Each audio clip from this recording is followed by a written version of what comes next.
not opening it up.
Let's get that in on Wednesday. It's a Fast Lane on 101 ESPN Live from Ballpark Village for tonight's men's soccer matchup against Bosnia. This place at Ballpark Village is going to be absolutely packed, gentlemen. We have people coming in already. They got their Team USA gear on, and it should be an absolutely thrilling night. Kickoff for tonight's match, 7 o'clock. Ooh, if it's anything like the England game that we watched earlier today, it should be an interesting one. Congo gave England a bit of a game there. There was, 1-0 for the majority of the match, and then Harry Kane, the man, the myth, the legend, decided to put the game and the Team England's hopes on his back and winds up winning it for England. So they advance their 2-1 victory in full time over Congo. I was telling Carey earlier today, I said, isn't it amazing in these big games how all of the top guys are showing out? Like with Norway, their guy, I can't even begin to pronounce his name. Holland. That guy. Holland. But either way, he scores the big goal. Yeah. And then for England, Harry Kane, he scores the big goal. Mm-hmm. It's pretty cool to see in the Mbappe, of course. Mbappe, for he was France. a machine. Yeah, he's awesome. That was a massive blowout. I think they're really good. France is like the best team. Yeah, I think they are, and it looked like it yesterday. Like, what have we learned after 20 days? Well, after 20 days, France is clearly the team to beat. I mean, they have been remarkable. But these matches have all been fantastic. Yeah, save for your random France blowout over who they placed, Switzerland, Sweden. Sweden. Yeah. Excuse me. Yeah, we were surprised by a few of the Swedes. Yeah, we were. Yeah, we were. Few of their We were. guys. The two specifically. Yeah, two. How did they get to that country? It's probably some background Mm-hmm. somewhere along the line. Yeah. They good family members, sure. I think the Swedes figured if we don't make sure that these two guys play for us, Yeah, we probably ain't got a we won't chance. have any speed. Yeah, we ain't got a chance in hell. Yeah. They didn't have a chance either way. So No, didn't matter. didn't matter. Yeah, Yeah. because France has a lot of the football players. Yeah, they do. Football players, excuse me. Football players. All right, so it is Fastlane on 101 at ESPN. We again we're live at Ballpark Village, and we are what's up? Jamie is like 3 feet taller than all of us. Well, that's because he set his chair so damn high. At the highest You level. think I know how to set this thing? He doesn't know how to work a chair. Doesn't know how to work a yeah. He computer. was over here for 20 minutes trying to figure out how to log in. I'm like, Jamie, what are you doing? No. I don't know. Like, that's all you wanted? Like, yeah. I'm like, oh, okay. Carey, as you described it, it was an old man trying to work his An computer. old man clearly lost with buttons. This is where we're going today. I love you, brother. This is safe. where we're going. Technology is Nobody's safe. is not your I hadn't friend. used this in a while. This computer. And This thingamabob, it I had know. to be rebooted and updated. It looked like you're on the dark web for a little bit. I don't know how you got there. I don't know where I ended up at one point. Did you clear He the was cache? He was on something. I was like, what are you doing? I know, I was What is this? At one point, I thought I was going to be DJing. Yeah. next. Had He a was bunch lost. of like speaker volumes. Did you get what you needed? Yeah. Good. We're good. That's all. That's It all we was care the, about. the simplest task. Yeah. Out there. You know who? Say that. Thank you for helping him. She didn't just say You're that. welcome. You know who got what he needed last night? Ah. Matthew Liberatore. Great segue. Oh, I thought you still. Never mind. So Come on, man. Marsh put on our rundown. Where are you mouthpieces now, huh? Oh, Where what are are you you now? talking Yeah, about? you're the worst one. Get rid of that guy. No, you're right. I was. We Anthony's a saw close second. the next I was a version close of second. Randy Johnson last night. He Hey, was you good. know what? He was good. On behalf of Marsh and I, St. Louis, you're welcome. Oh, my God. We No. inspired. Oh, my We God. inspired Oh, Matthew Man, Liberatore. if you remember from you. Yep. first game of the Tequila year, last first game of the year, this guy sitting right next to me. Yeah. I mean, he poo-pooed all over that bullpen. my I did. goodness. Now, the Not bullpen alone, the wasn't bullpen great kinda poo-pooed all over the in stadium. game one, but the Cardinals came back and won that Yeah, game. they did. They beat And and the- that set up this entire year. Okay, of course. Yes. So To where we are right now. what I said to Carey is, it really is the catcher. Now, when they were dogging on Contreras, it really is the catcher. I Makes think all you're the difference. I think you're joking, I'm not. but also half serious, and I agree. I'm not half. I'm actually 3/4 serious. Ivan Herrera, who we've also had some issues with. Why are you looking at me like this? I'm putting it together. What? Give Liberatore his credit, man. I'm trying to. If you let Okay, me go finish. ahead. Who caught the Sorry. game for him? You're right. And what happened the last time when he didn't have Herrera, and the time before, and the time before? I'll tell you, Jamie, he had a 7-something ERA. That's what I'm talking about. So Matthew Liberatore last night allowed only one run, one hit, struck out 9 in 5+ innings. That looks good. And again, it's mostly due to Marsh and I deciding to take him behind the woodshed and for him to finally realize his full potential. And that's all Marsh and I were What trying did to you say do? yesterday What did when you we were do trying to with that? replace him. When we were trying to For a replace bag him in the of starting baseballs. rotation. No, not for a bag of baseballs. You- I you- said specifically Carey and I, Hunter Dobbins. We believed. We said, you know what? We did. You're there. Remember, you said he was going to throw a complete game. He's French all of a sudden. Yeah. I didn't realize we had Kelly Killing and Mbappe Mbappe here. Yeah. We believed. We talked about staying the course. How the Cardinals can't just, get all crazy. Hmm. You don't have his replacement. The kid's got to work it out. Mm-hmm. As he said, Yeah. Carey said complete game. I lost that bet. That must have been the segment from 6 to 6:15. Yeah. When we left. Yeah. Yeah, I don't remember that. makes sense. Yeah. Yeah, Matthew Liberatore played. He was really good last night. I think he locked down. He figured out some things that had been going wrong for him. There were a few times where it kind of got a little hairy for him and was able to get out of those situations. And this is why I think this organization is not willing to just move on from him, as some people here would like. But he was able to perform well. He did walk 4 batters. You don't want to put guys on base, but he also struck out And 9. they had a as you great said. eye. Yeah. He lost a little How bit can of they lay control. Yeah. He lost a little bit of control for a spell He there. did it on purpose. I don't think it I was. think he wanted to buzz the tower. I don't think it was. Let I think he was. I was listening to it, and I think it was Ricky Horton just mentioning his mechanics were off in that time frame where he started to walk a couple of guys, and he was able to get back to, I guess, to center himself and, figure it out. And I think that that's probably what the Cardinals have seen from him is you always expect that one inning, but what causes it, or what are the symptoms of that inning? And it's probably some of that where you lose your mechanics, you lose your focus, and it spirals out of control. I think the best part about it is he did have a little bit of that yesterday, but did not lose control completely.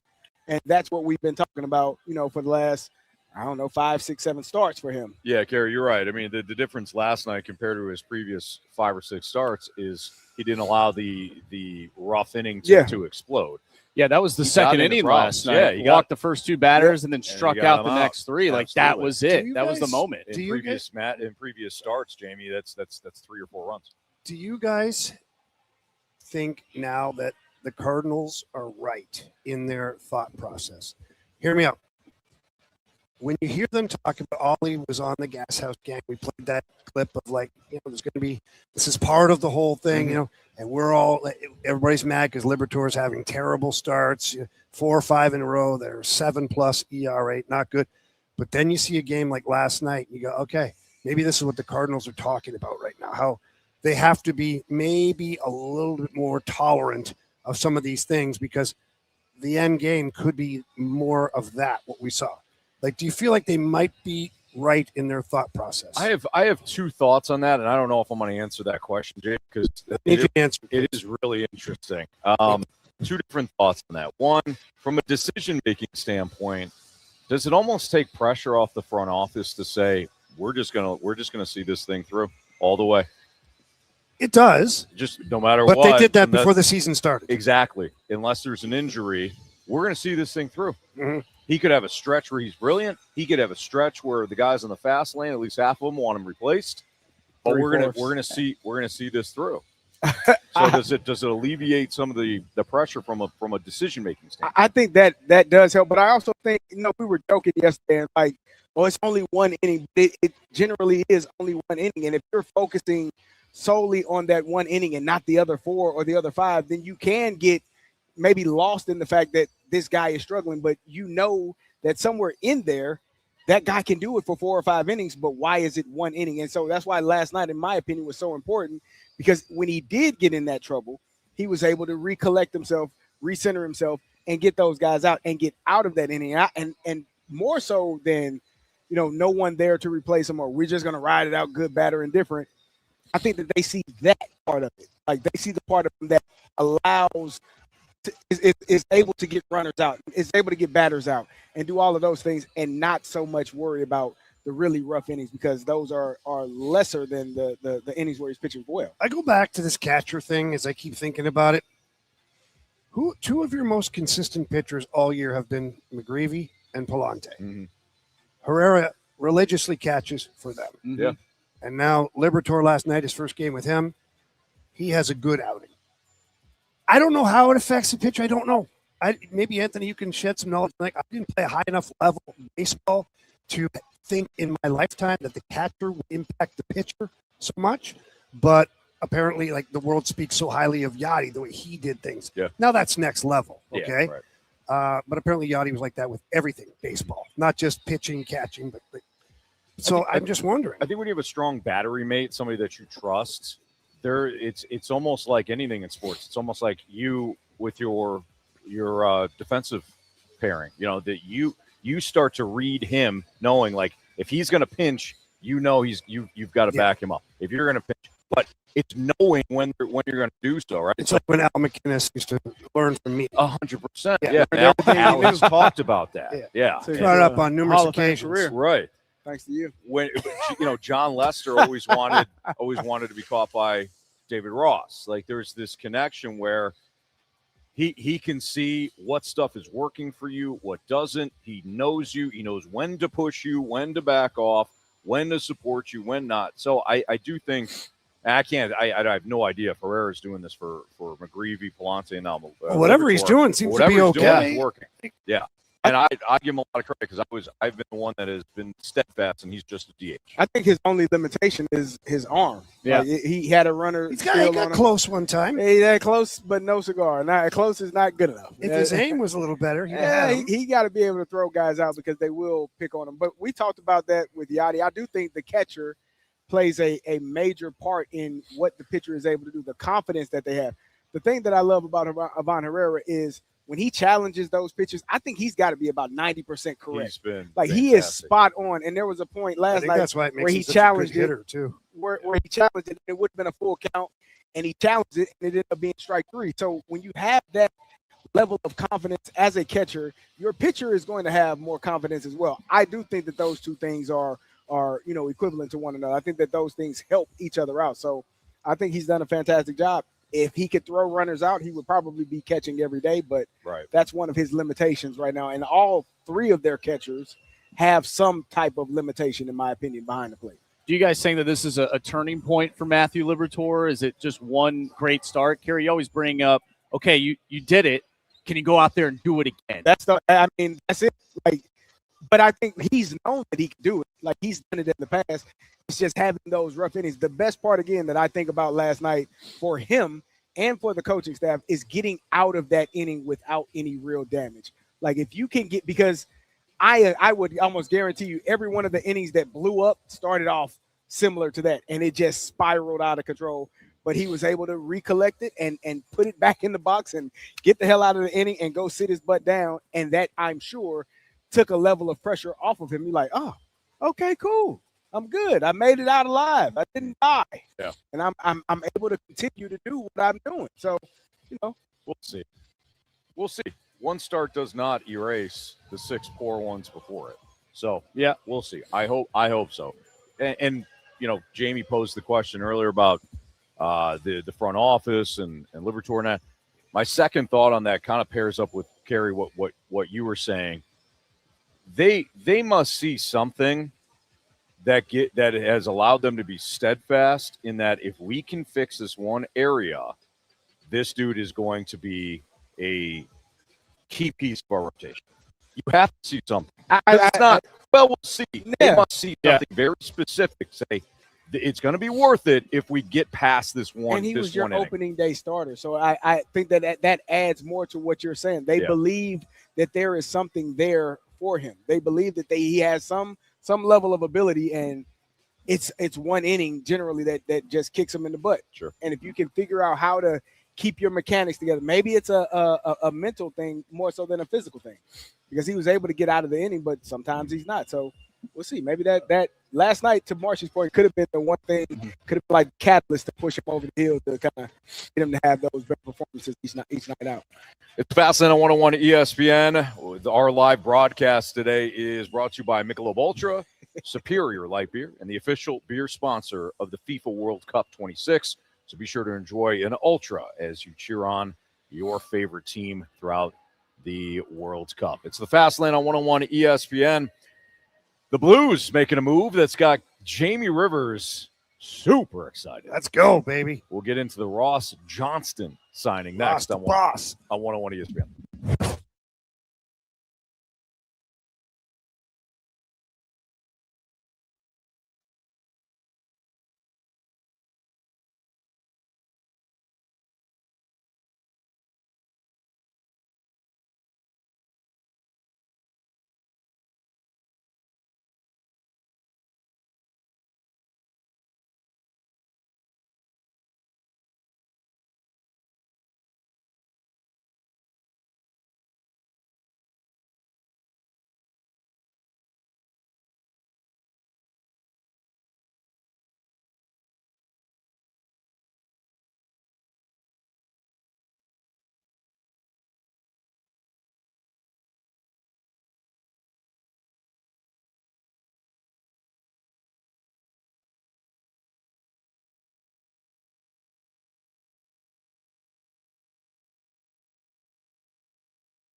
Ballpark Village, it's the fast lane on 101 ESPN. Blues accomplished one of their biggest offseason goals by signing Ross Johnston to a 3-year, $6 million contract, $2 million AAV. I checked the math on that. The move is less about scoring and much more about making the team harder to play against. Jamie, you, as soon as the deal was signed, you not only sent out a text message to our group chat, but as soon as we all got set up here at Ballpark Village, you brought him up again. And you said, and I quote, "This is one of the greatest days in my life." I don't know if I said that. I did say, and I quote. Yeah. I don't recall saying that. You blacked out. You got excited. But I've been saying it for a couple of years now. The Blues need to toughen up. And Ross Johnston, I mean, any day of the week, he's maybe top 3 guys, depending on the day of the week and who he fights. But he can play the game, too. He's not going to wow you with his skills and whatnot. But what he's become, especially in Anaheim over the last couple of years, he's become a more trusted player. Not going to hurt you defensively. He's going to get the puck out, going to get the puck in, going to finish every single hit, and he does damage. He doesn't hit you just to finish a hit. He hits you to try and put you through the boards. Yeah. And then if anybody wants to drop the mitts with him, he can handle himself. Honestly, he's one of the toughest guys in the league. This gives the Blues another monster on the team. I think he's 6'5". I think he's listed at 230. He's more about 245, 250, this guy. He is a monster. 250? Yeah. I love it. And you add that to this team now. Let's just say, hypothetically, the fourth line, if it started tomorrow, Pacheco at 6'6", Finley at 6'6", Ross Johnston at 6'5". That's your fourth line. Wow. And you've added Brandon Carlo at 6'5" on defense. You've gotten Not a lot of space out there. Yeah, the Blues have gotten a lot bigger. And I do think this is an Alex Steen thing. I do. Steener, the era that he played in, and certainly the one that he started in, was big bodies. The Stanley Cup team that he won with was predominantly big bodies. Mm-hmm. And I think that you're seeing the value in larger humans out there. Like Carolina, they were a pretty big team too. They weren't killers. They had some size to them. Vegas, they were big. Florida, they're big. All the teams that are getting to these great spots as far as where they're finishing the season or Stanley Cup, they're big guys. And right now, he's going to keep the flies off all of the guys. Someone wants to screw around with some of your younger players, Robert Thomas, or take an extra run at somebody, or Philip Broberg. Now you got Ross Johnston. He just has to step over the boards. Mm-hmm. And there's not many guys lining up to deal with that. So Ross, what he's really been good at the last couple of years is he's gone a little bit 90s. He goes out and finds the other guys and he hits them. And basically, if you mess with our guys, I'm going to mess with your guys. Yeah. And if you don't have anybody that's going to step up, I'm just going to continue to mess with your guys. So I like the signing. It gives the Blues something they haven't had in a really long time. The last time they had a guy like this was probably Pat Maroon. And Patty had a higher end skill set than Ross Johnston, but the same idea as good team player, finish your hits, and take care of business if need be. So I like the signing very much. They also, the Blues today, announced that they have given Dylan Dubé a 1-year, one-way $850,000 contract. Now we know Dylan Dubé joined the Springfield Thunderbirds about halfway through the season last year and was a huge part of their success. So I don't know where he ends up ultimately, if it's a depth move for the Blues, or are they just getting started?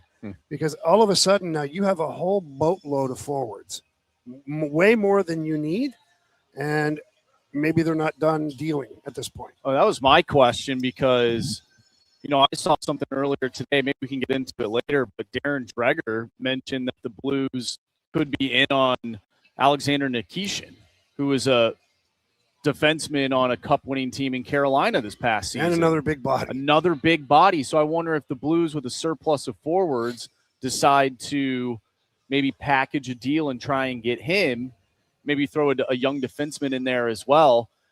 I wonder what Alexander Steen and the rest of that front office has cooking. I mean, we're only on day one of NHL free agency. Yeah, there's still a lot of things that are going to happen. And again, the simple math to me shows me that the Blues have too many forwards. Yeah. Human bodies, something has to happen. Now, could they say that Dylan Dubé and Nathan Walker are depth pieces that will go through waivers and play in Springfield and be brought up if needed? They could. They could also lose both of those players to waivers. And I don't know if you'd want to do that since you just signed Dubé to that contract. So you've got to open up some spots somewhere. Dylan Dubé doesn't fit the bill as far as that big body. He's only like 5'11", 200 pounds. So he wouldn't profile as a fourth-line player then, more so of a third-line role. I think Pius Suter's in play. I do. I think that To be traded away. I'm not wishing for him to be traded because that's not my job, not my spot to say so. And I like Pius. I think that he has a really good all-around game. But at $4 million a year and everything that he brings to the table, I think he's a nice fit for so many teams across the league. And he does not have any trade protection. Mm-hmm. So the Blues could deal him to whoever needs a second or a third line center or even a fourth line center on their team. For you guys, what has been the best move that the Blues have done so far after the season? I'll even throw the assistant coaching hirings in there. What do you think has been the best move? Oh, I really like the McTavish move just because it addresses a need that you desperately had as far as a second-line center. And I think he can be a 55 to 70-point player. And if that's the case, that's good news for your team. But really, the Blues have not had a misstep yet. I say that cautiously. Jim Montgomery hired two guys that he thinks are going to be great on the bench. On paper, Vinny Prospol is a great ad. I played with him. I played against him. Great power play guy. But will that translate as a coach in the NHL? To be determined. He hasn't done that. Greg Cronin had a tough ending in Anaheim because some of the guys felt that he was a little too overbearing with his details and his discipline and just a really tough coach to play for. Does that change as an assistant coach? No, probably. So that also is something that is fluid, that situation. But Brandon Carlo, great addition. McTavish, great addition. Dubé, I think, is great depth. Ross Johnston, I love what they've done there. So although it hasn't been a blockbuster summer so far or off-season for the Blues, this reminds me a lot of the model that they had in place for the Ken Hitchcock era, whereas a lot of really good players complement each other very well.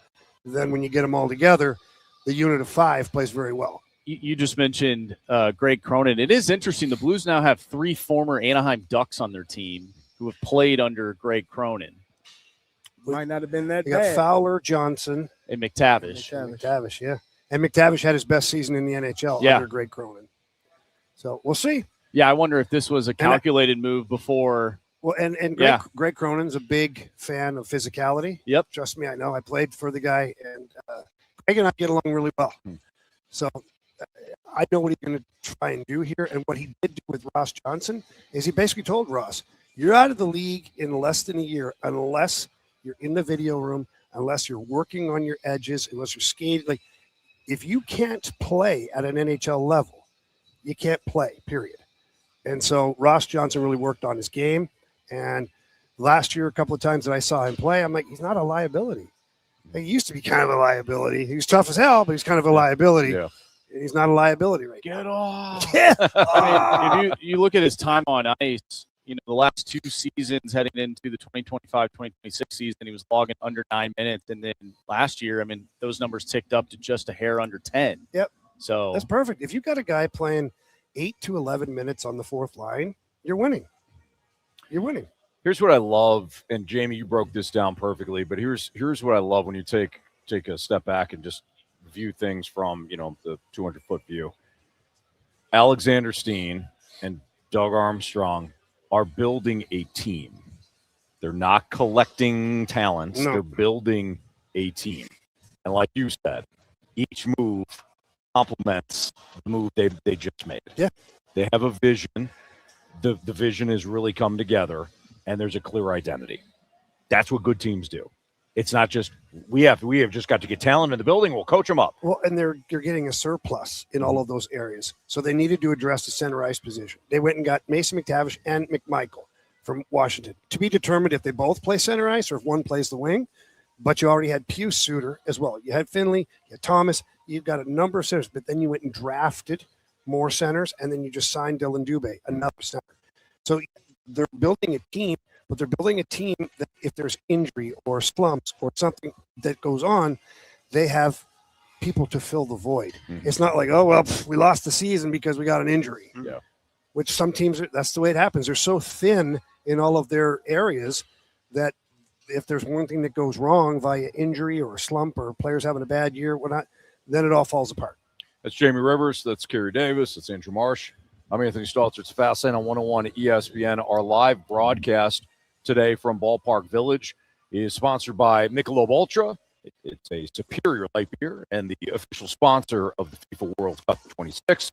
Be sure to enjoy an Ultra as you cheer on your favorite team, which we'll be doing tonight as Team USA takes on Bosnia. Kickoff at 7 o'clock. Speaking of the World Cup, has the World Cup changed our... I said cut.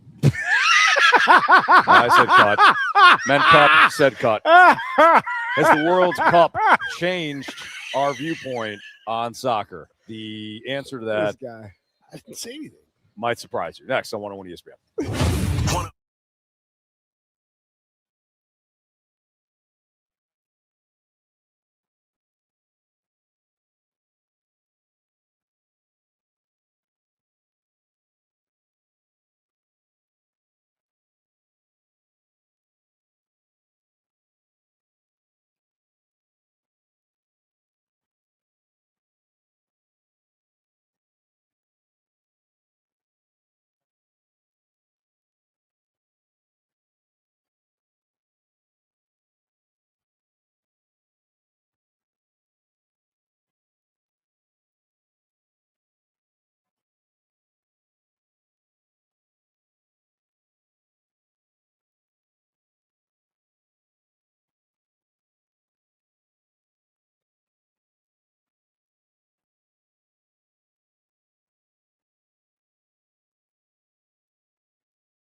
We're live from Ballpark Village ahead of tonight's match between Team USA, men's soccer, and Bosnia.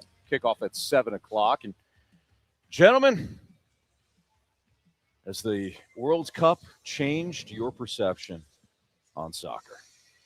Yeah, Jamie loves it. Jamie had he had on his kit earlier. I made him take it off. Why'd you make it say it's a perfect kinda kit weird. with a kit? It's actually weird the way you asked, Canadian kit, and I thought, Is that what Seeing we're as calling a Speedo these days? Or I think so. that's what he calls Jamie's. it. So he's like, this is a kit. I said, point Jamie, right at the flag on my crotch. that's a and I said, Speedo. I'm rolling with my kid. The and you kit. can't wear that at Ballpark Village. I think they'll put us out. Oh, no, they'd be fine with So it. he went in the bathroom. And We changed. talked to Drew, the manager. He said it's fine. Hey, he didn't say that. He asked you to says take it fine. off, and please don't wear it No, out. no, I don't think so. He didn't want me to take it off. Maybe. It has been fun. I mean, I think each of us has at some point sat down and watched, a half or maybe latter part of the second half or extra time, whatever that is, and have been really engaged in the games that are taking place. And it doesn't even have to be the United States. It's any team, because when the goals are scored, it's a huge thing. Like, it's fun. We were just watching England and watching Kane score that game-winning goal. It was like, oh my God! How the heck did? And then we watched. Was it Congo? Was it the Dominican? Ivory. No. Ivory Today, Coast, Congo. Congo. The goalie, how upset he was because he had just made a really good save, and it looked like all of his defenders were just kind of There were like six stuck guys in the mud. We don't know what to standing do. They around. didn't know what to do. We don't and know what then to do with our hands. Kane puts it in the back of the net. you're not allowed to do anything with your hands unless you're the keeper. Yeah. Well, tell them that. I think they know that. Well, they've lost today, so maybe they should refresh the rules on that. Anyways, I have found myself really enjoying the second half of games. The first half, I said this yesterday. The first half, I'm still like, okay, this is a sport slow. that is, yeah. The first And- half can be slow. And by the way, baseball. I love baseball. Baseball can be real slow, Mm. very slow. So So Marshy hates football. It's too many. Are you Too many kidding stops, me? Too many stoppages. Too many Yeah, commercials. Too many commercials. but the second half of these games, because they've been so close, either tied or one team up by a goal. A lot of times the underdog has been leading. Like today, Congo was leading. I think that's what it is with You're this waiting. particular World Cup. You're Yeah. like, are they actually going to pull this off? Right. And then England comes storming back. Or I'd even say what? Norway came back too. Exactly. Yeah. Yeah. I have Brazil as well. I've actually thoroughly enjoyed the second half of these games. I really have. Yeah. And the other thing too, and Marsh, you had thrown in our rundown, has the United States hosting the event, has it meant something different? I think it has. Well, I think we've gotten a lot more access to it. So other times, and I know the coverage is your standard cable channels or whatever your big network is, it covers it. But I feel like there's been more coverage because it's here in the States. Yeah, social media Social wise, you're media, seeing people come over right, here yeah. interact with everybody here in the States. And like you saw some of the pictures from Ballpark Village last night when Mexico was playing, it was a madhouse. Here, people like hanging from the roof, like it was nuts. and talking to some of the staff, and they couldn't believe how crazy it was. So, I think it being in the United States right now, especially at this time in life, where there's so much accessibility through social media, streaming, YouTube, all of these things that can happen. Moving forward, like the next one might be even bigger because there's more access once again. right. Who knows? But I feel like the timing for this World Cup is perfect for where everything kind of is from a broadcast standpoint. Yeah. I think tonight's special too, just because obviously you have the United States, but then you have Bosnia and Herzegovina. Herzegovina. If I'm saying that correctly. Obviously, Cassie. everyone here in St. Louis, like tonight will be super special with this match. Did you guys know that St. apart Louis. from in Bosnia, the highest percentage of Bosnians Right is here in St. Yeah, Louis? yeah, that's why I Yeah. said that. I got to ask a Bosnian person why. Like, it's not that I don't love St. Louis, but how did they end up here? Yeah, like, Yeah. are they I'll tell you directed what. to St. Louis? I can certainly ask. We've got very good friends that born and raised here, but their parents are from both sets of parents. Both the Killian goes to school with a friend Aden, who a tremendous family. Their parents are from Bosnia, so I'll ask, and I'll actually Because like most of the time you see these immigrant families. It's on the coast because that's kind of where Sure. they land or end up. Yeah, This is like in the middle of America. I'm wondering why we have, such a huge population. Yeah, so there was this is kind of going around. He sent me this. The two countries, one heart. Today, the country where I was born faces the country where my children were born on the biggest stage in the world. No matter the result, this is a match I'll always remember. Good luck to both teams, and may the best team win. That's awesome. I think that again, for just this family, I asked my, all right, so who's rooting for who? Who are you really rooting for? Yeah, so Aden's got a younger brother, Donnie, and so Dad and Donnie are rooting for Team USA.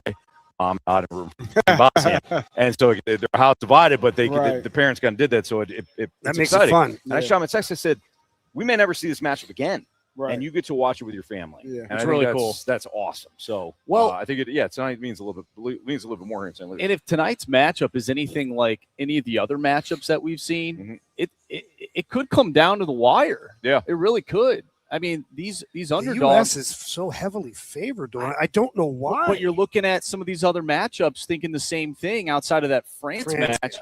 You're like, oh my goodness, are they going to pull it off? Yeah, I think Bosnia deserves a lot of respect. I mean, the way that they play, they're very, from what I can, from what I've seen and what I can gather, Very physical. They're very physical. They're very difficult to move the ball against. So I think this is going to be a fascinating matchup. That's the other thing too. When I was a kid, I was so enthralled with like how teams played, football teams, and I'm like, I would always ask my dad, I'm like, wait, so.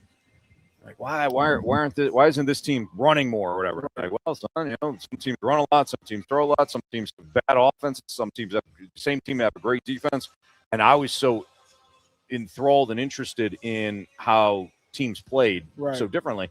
And I think that's one of the things, at least for me, that I'm starting to learn more and more how certain clubs play and how the matchup favors one side or the other. You've also got some star power. I mean, Messi at 39 years old is still the best player in the tournament. So apparently here, a lot of people in the text line are saying that when the war was happening over with Yugoslavia and whatnot, it looks like the city of St. Louis opened up a lot of their locations, encouraging the Bosnian population to seek refuge over here. So that apparently, I don't know if that's 100% correct. Sure. Sounds legit.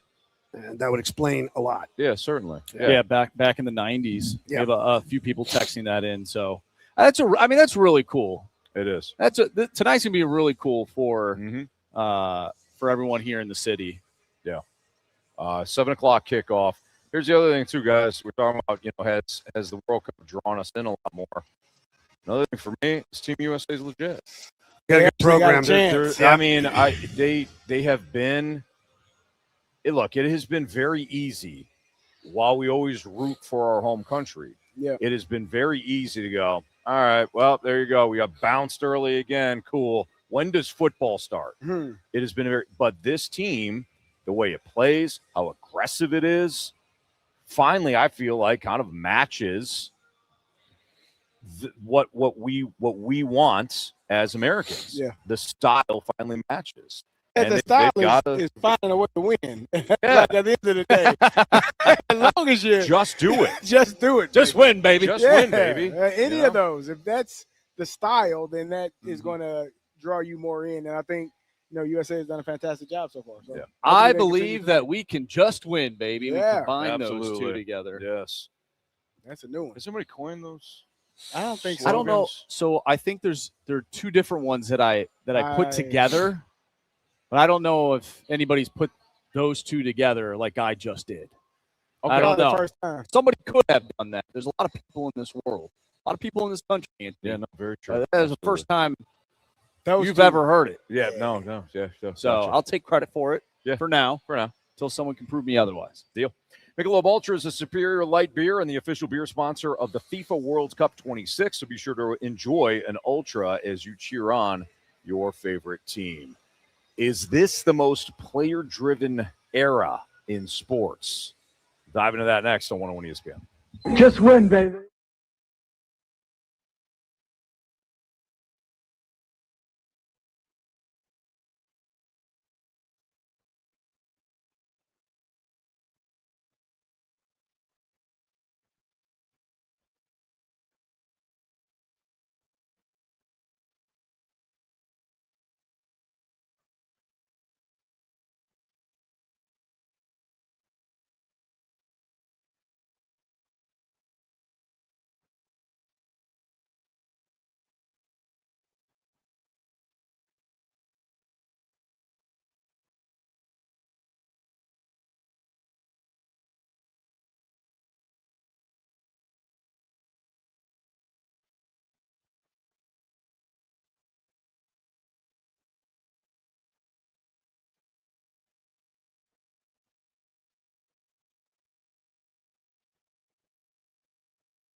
It's the Fast Lane live from Ballpark Village on 101 ESPN.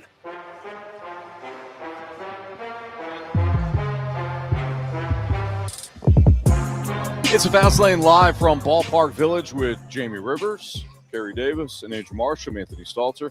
Getting ready for tonight's match between Team USA and Bosnia. Carey, you had posed the question, is this the most player-driven era in sports after seeing some of the news, some of the NHL news that surfaced today? Well, it was a lot of things. I mean, I saw that Zach Werenski vetoed a trade to Dallas this morning and gave the Blue Jackets teams that he'd be willing to go to. Then I thought about, here locally where Colton Parayko essentially did the same thing last season where he was not willing to be traded. We saw how Brady Tkachuk kind of put himself in a position to end up in Florida. You can talk about Giannis. You can talk about Kawhi, how they have kind of forced their hand in where they were traded. So then it got me to thinking, the way that sports are, and A.J. Brown is another one just popped in my head. He wanted to end up in New England, and that's where he ended up. The way that sports are now, are we seeing kind of a player-driven era, like the most player-driven era? And then also, if you're Major League Baseball, when I'm looking at all of these players have all of this power, not to mention even in college NIL, how the power dynamic has shifted from coaches to players and those guys being paid. If you're Major League Baseball, why in the hell would you give up anything? Like, I understand at some point you're going to want to have to play. You're going to want to play the game. And obviously we had DeMaurice Smith on last week, and he talked about how much money the owners have and how they are okay with not actually having seasons if it comes down to it. But why would you give away any power? Like, this is the most power on the player side that I can remember in recent history. And if I'm Major League Baseball and its players union, I'm not giving that up when I'm watching all these other sports, and we actually have the most power of any of them. So if I'm the owners, I'm saying the exact same thing to the players. Look at this. The players still have the power. All of these leagues have salary caps. They've got. We have more. But these guys here, they've got the power. So if the player's really that good, if you're that good, you can still control a good portion of your career. If I'm the owners, that's how I'm spinning it. I can understand that. But if I'm the players, like, I don't know what your thought is. The players there's only 2%. No question. Because the most of us, and I will speak for you. You can. I will speak for me. Most of us can't veto a trade. Or tell anybody where we want to go. Or tell them that we don't want to be cut. Don't cut me. You know what? I don't want to go there. What do you mean I'm going to Peoria now? That's where you're going. But it just feels like the power dynamic has shifted so much for the players that it's kind of mind-blowing how it's happening right now. Yeah, I think you're right. I think this is the most player-driven era in sports. I think it started with the NBA. I think we saw it most in the NBA. It came about there. We still see it less, I think, in the NFL because the contracts not only aren't the NFL structure, not a lot of power is there. Their structure is pretty good for the owners. Now, don't get me wrong. The talent players, talent positions, they get paid out. And league-wide, I think the pay is pretty good. But the way that's structured is the team still has some power. Mm-hmm. They can franchise tag you. They can do some things to keep their group together for an extended period of time without having to maybe overpay you, though, with the franchise tag matching a certain percentage of players, blah, blah, blah, all that stuff. I like the way football's set up. And for like the NHL, I'm just worried where the NHL is going from a payroll standpoint, because there's talk today of Quinn Hughes asking for $18 million a year. Mm. Well, if that's the case, then Cale Makar's coming back over the top asking for 20. Yeah. And then Bo Byram. Bo Byram, that's a disgusting contract. He's getting over 12. He's making $12 million. Bo Byram would have made $1.5 million in my era. He's a fourth defenseman on a good team. So anyways, I'm not going to get too veered off the course.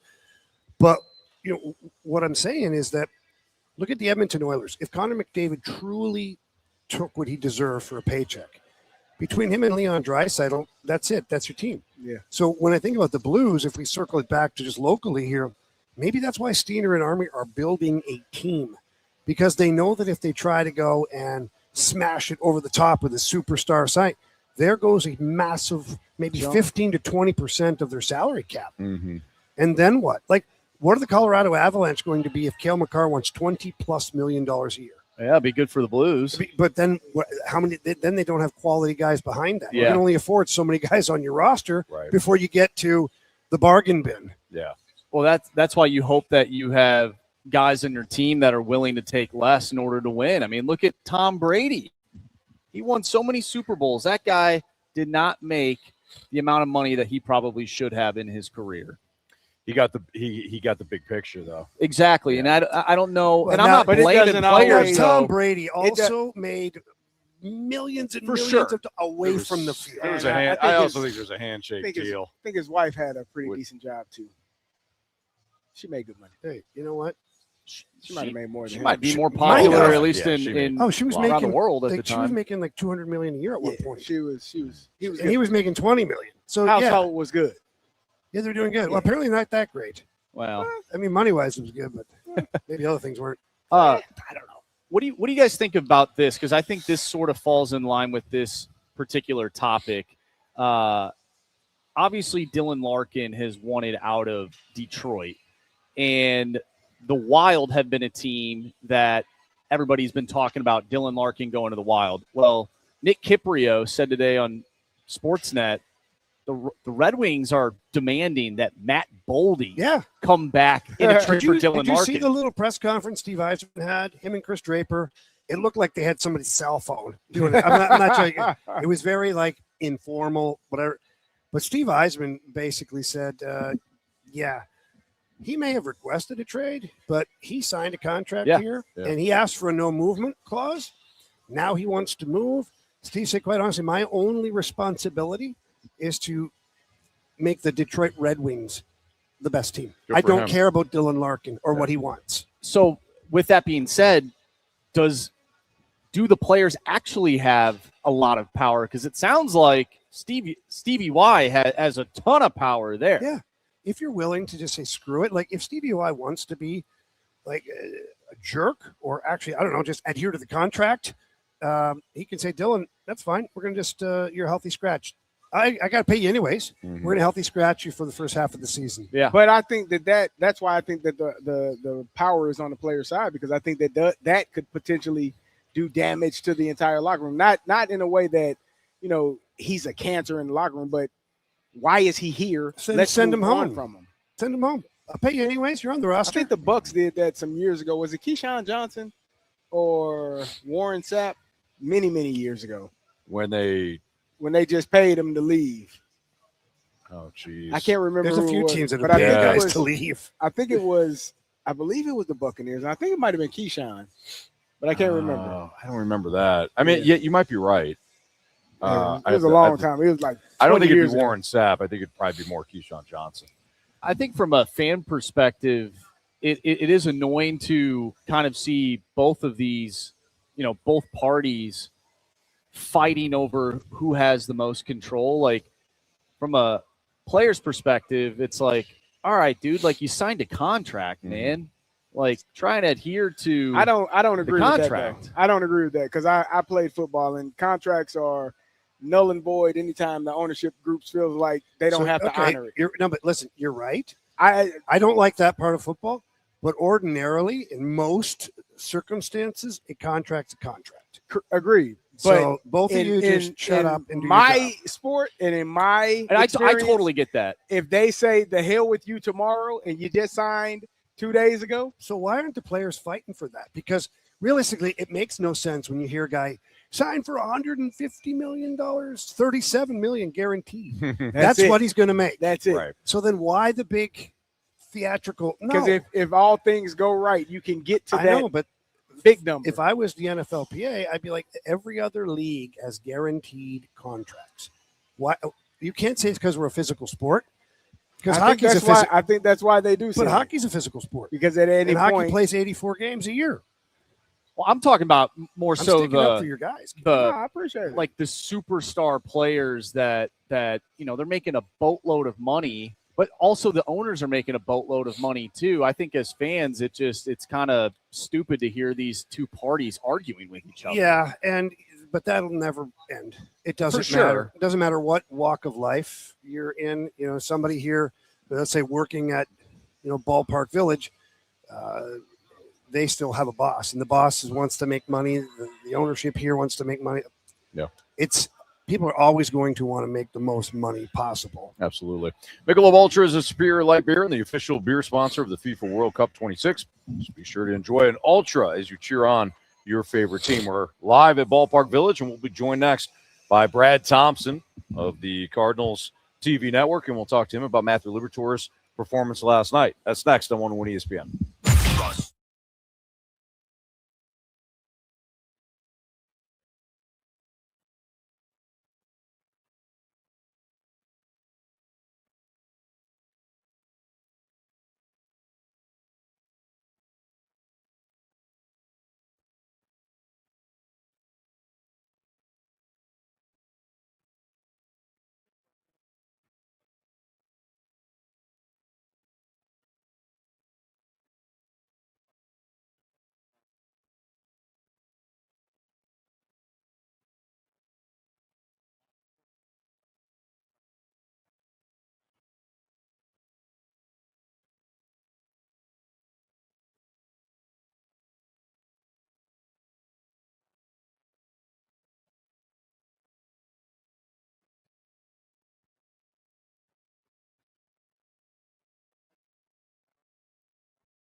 Live from Ballpark Village on 101 ESPN. We're talking everything Redbirds with Cardinals TV analyst Brad Thompson on 101 ESPN. BT is presented by Buffalo Wild Wings, the ultimate home run for wings and wins. 3:07, your time check is brought to you by Clarkson Jewelers, an officially licensed Rolex jeweler. We're live at Ballpark Village. It's the Fast Lane. Jamie Rivers, Carey Davis, Andrew Marsh, and Anthony Stalter. Let's head to the Callier and Thompson phone line. We're joined now by our guy, Brad Thompson, 2006 World Series champion, and, of course, TV analyst for the Cardinals TV network. What's up, BT? What is going on, fellas? Look, if I know about you gentlemen, if I know anything about this show, this is the number one information show when it comes to soccer. You got it, buddy. And you guys are going to be dialed in for the World Cup tonight. How pumped are you? On a scale of 1 to 10, I'm at about 34 right now, Brad. 34. I can feel it from here. Yeah. Oh, yeah. BT, they were. I'm not one to mention names, but three of the guys on the show with me were not too pumped about last night's starter until the game began. It's not true. What did you see from Matthew? Now, BT, I won't speak on who those three guys were, but but what did you think of Matthew Liberatore's start last night and how outstanding he was in finding his way to get out of trouble? Carey, a pro's pro again. I tried to derail the show. I wanted to talk about soccer. You got on the baseball guest. Very good job by you. You continue to learn on the job. Thank you. No problem. Look, it was an adventure for Matthew Liberatore in that one, but an adventure that we've seen him have in the past and not have positive results. Like we've seen in the past where leadoff guy gets on. I think the leadoff guy got on every inning but the first against Libby, and then you could see it snowball in the past, and he didn't allow it to. I thought that he used his pitches well enough. Where he still had something left. I think he still kept a dangerous, albeit struggling lineup off balance enough. It was a battle for him, and it wasn't the cleanest thing. And I think you could say the whole thing or that about the entire game from a pitching standpoint for the Cardinals. But it was a battle that you saw him come out on the right side of. So I thought it was a positive outing for him. And the question is going to be, okay, what does the next one look like, right? We all know that he's trying to build consistency and building more of that continuity, start in and start out. So how do you find yourself like not getting in some of these jams? How do you be more efficient with your pitches? Obviously too many walks in that ball game, but he also struck out 9. Like when he really needed to go to something, he had it. So overall a positive, and a lot easier to say that obviously when the Cardinals come out on top. BT, our guy Herrera has been catching pretty much all year for McGreevy and Palante. And then he gets his first time behind the dish with Liberatore last night, and Liberatore goes out and has a pretty solid outing. Is there anything to read into this? Because those other two guys have been, I would argue, that the most consistent two guys, and now Liberatore. Like, I never used to buy into this catcher helps the pitcher so much, but now I'm starting to wonder, is there something more to it? And is there something that Herrera is doing that's making these guys pitch very well? Yeah, I think that we'll find out, like moving forward when if Libby goes next time out and Herrera's with him. I do think that first of all, I know there's something to the fact of like being comfortable with who's catching you and you guys being on the same page and him knowing you very well. And look, as you guys know, and I'm sure you've talked about already in the show, he hadn't caught Libby since like 2024. It had been a hot minute since these guys had really worked together in game action. But, Herrera is going to know his pitchers really well. And sometimes you got to mix it up, right? And there are different reasons that you do that. One is we all know this with Herrera, like when you're trying to put your best lineup in there, his bat's going to be there. And then you can put somebody else's bat in there instead of Pedro Pajes. And I think that helps your lineup overall. But another one is like, look, different. Everybody's in the same scouting meetings about how you're going to go over the opposition, how you're going to attack the Braves and each one of their hitters. But everybody kind of retains that information differently, and everybody has different ideas of how to kind of attack things, even according to plan, right? And I feel like that was kind of the case with Herrera in that one. He's going to see stuff a little bit differently than Pedro does. He'll lean on things a little bit differently, and will likely motivate and talk to Libby differently than Pedro does. Like there is a change in dynamic there. And then from Libby's standpoint, I wonder in this ball game, and I'm not on the road. I'm home with you guys. Thanks for the invite to go hang out. Always welcome. But all right, maybe I'll come down. But the idea of, okay, this is I got somebody different back there. Maybe a lot more falls on me. Okay, now how do I get through some of these situations and change things up? So sometimes an added variable is actually a really good thing for a guy. So I don't know what it's going to look like going forward with Libby. Will he see Herrera more behind the plate? Will he see Pajes more behind the plate? But I do think, like, we've talked about this for the last couple of weeks in terms of Libby, like, hey, are they going to make a move? Are they going to, they're going to ride it out? Like, they're going to ride it out with Matthew Liberatore, as we've talked about. But if you can change some other variables along the way, and maybe that somehow, some way helps them, then you do that. Like, yeah, you do those small moves. So we'll see what it looks like going forward. But I thought that Herrera did a really nice job in that ball game. Brad Thompson joins us right now on the Fast Lane on 101 ESPN.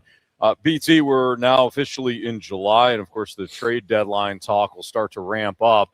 If the Cardinals do trade Riley O'Brien, are there some options that have closer stuff either right now in the Cardinals bullpen or within the organization that you could see could replace O'Brien again if he's traded?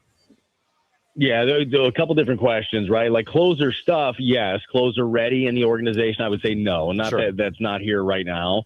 That's a different beast at the back end of the ball game. And then the answer of who would take over in that role? Like the first guys that pop to mind might get traded too. Sure. You just never know. You look at your back end of the bullpen, that could look drastically different. Again, just totally spitballing, but reading the tea leaves of what organizations are going to be calling for. They're going to call for Riley O'Brien. They'll likely call for the big arm of Stanek. Like that could easily happen. They'll call for Romero. And even though nobody really expected it coming into the season, as you traded him for or got him for Granillo, didn't know what to expect. Soriano's been a dude against lefties and righties. So those are like the first guys that you would think of to be able to step into that role. But if that does happen, look, it's not going to be an easy thing to place, and it might be one where you actually have a few different guys kind of feeling out the role and seeing how it looks going forward. But no, there's not like a for sure. It's like, oh well, if this guy's gone, they've got this closer waiting in the wings right. in AAA. Yeah, they really don't have that. So I could see different guys getting looks. And when you're looking at some of the young guys that I find interesting, and like some of these young guys have had good times and bad times. Swanson's a guy that's closed in the minor leagues before, so he at least has that back end experience. I like the pitch mix of Max Rajic, and I actually love the makeup of the young man as well. Like I feel like you could see maybe him getting a little glimpse at it. Graceffa, we've seen some positive things, but I really do think it would be more of a mix and match at the back end of the bullpen. BT, the Cardinals are, man, they got a tough stretch coming up here soon, but they pick up a win last night against a struggling Braves team. If the Cardinals are able to maneuver through this upcoming stretch against really good baseball teams, does that make them like a legit playoff threat? I know they're at the bottom half of that wild card, but I would have to assume that this could be a team that could maybe fight for a playoff spot at the end of the season. Yeah, and that's the goal, right? Now, there are multiple goals. One is everybody wants to play for the playoffs, but you can't do it at the cost of your greater goal, which is the future, right?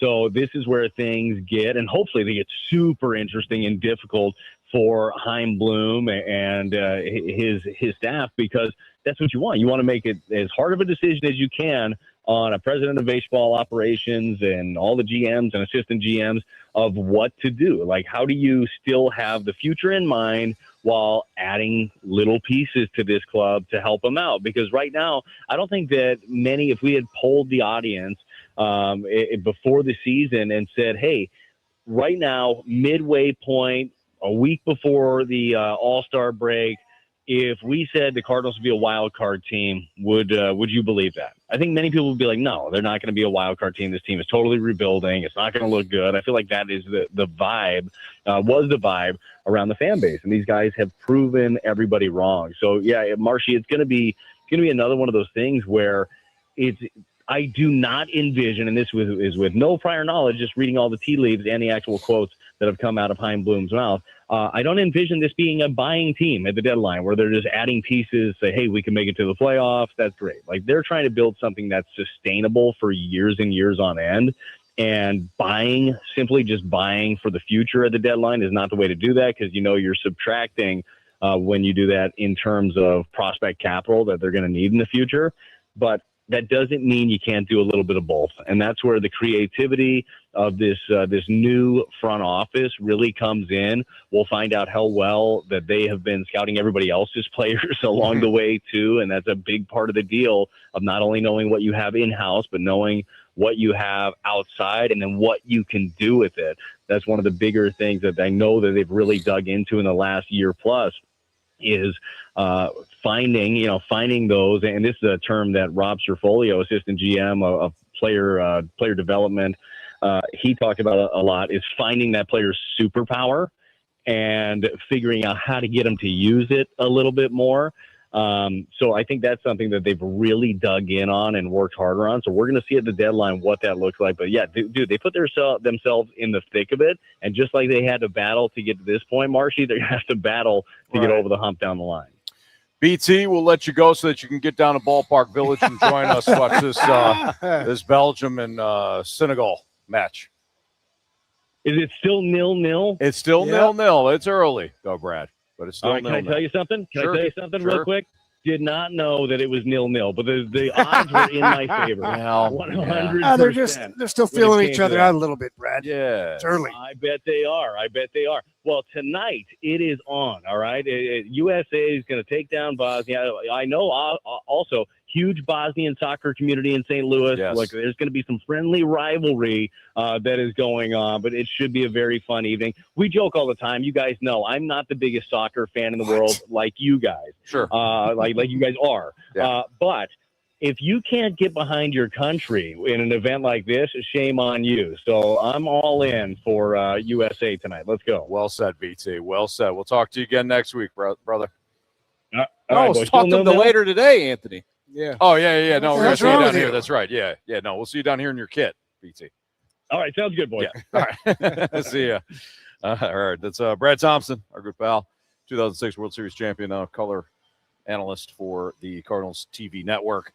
Michelob Ultra is a superior light beer and the official beer sponsor of the FIFA World Cup 26. So be sure to enjoy Ultra as you cheer on your favorite team. As the NBA opens up their offseason and free agency and all that, more issues, though, from a gambling standpoint. We'll tell you the latest next on 101 ESPN. You can now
Welcome back here to Ballpark Village. It's the Fast Lane on 101 ESPN. Carey Davis, Jamie Rivers, Anthony Stalter, Andrew Marsh. And Carey, I believe you put this on the documents today. We talked about it a little bit yesterday, and it seems to be a growing concern in the NBA. Yeah, it was two more former NBA players were indicted for alleged sports gambling issues. Malik Beasley, Ed Davis were caught up in a situation where I guess Malik Beasley was allegedly manipulating games with prop bets and in an attempt, what I've read is to kind of pay back some bribes from Ed Davis. Oh, I mean, it sounds like a good idea. Yeah, Beasley is alleged to have impacted games on prop bets.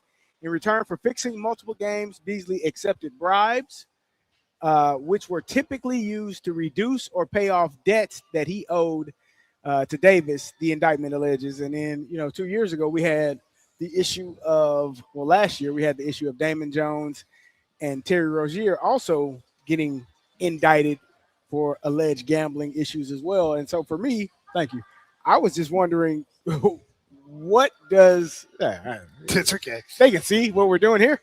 Let's talk to the Come on, Carey. Multitask. For me, I'm just wondering, how does Adam Silver quell this gambling issue that seems to have arisen They're handling it. in the NBA? They're handling it. Just indicting people and sending them to But jail? let me ask you this, Anthony. Do certain player props start to get eliminated from the sports books? I think as far as That's a good home question. runs and things like that, or Yeah. scoring a goal or a touchdown, Right. I think those are probably pretty legit.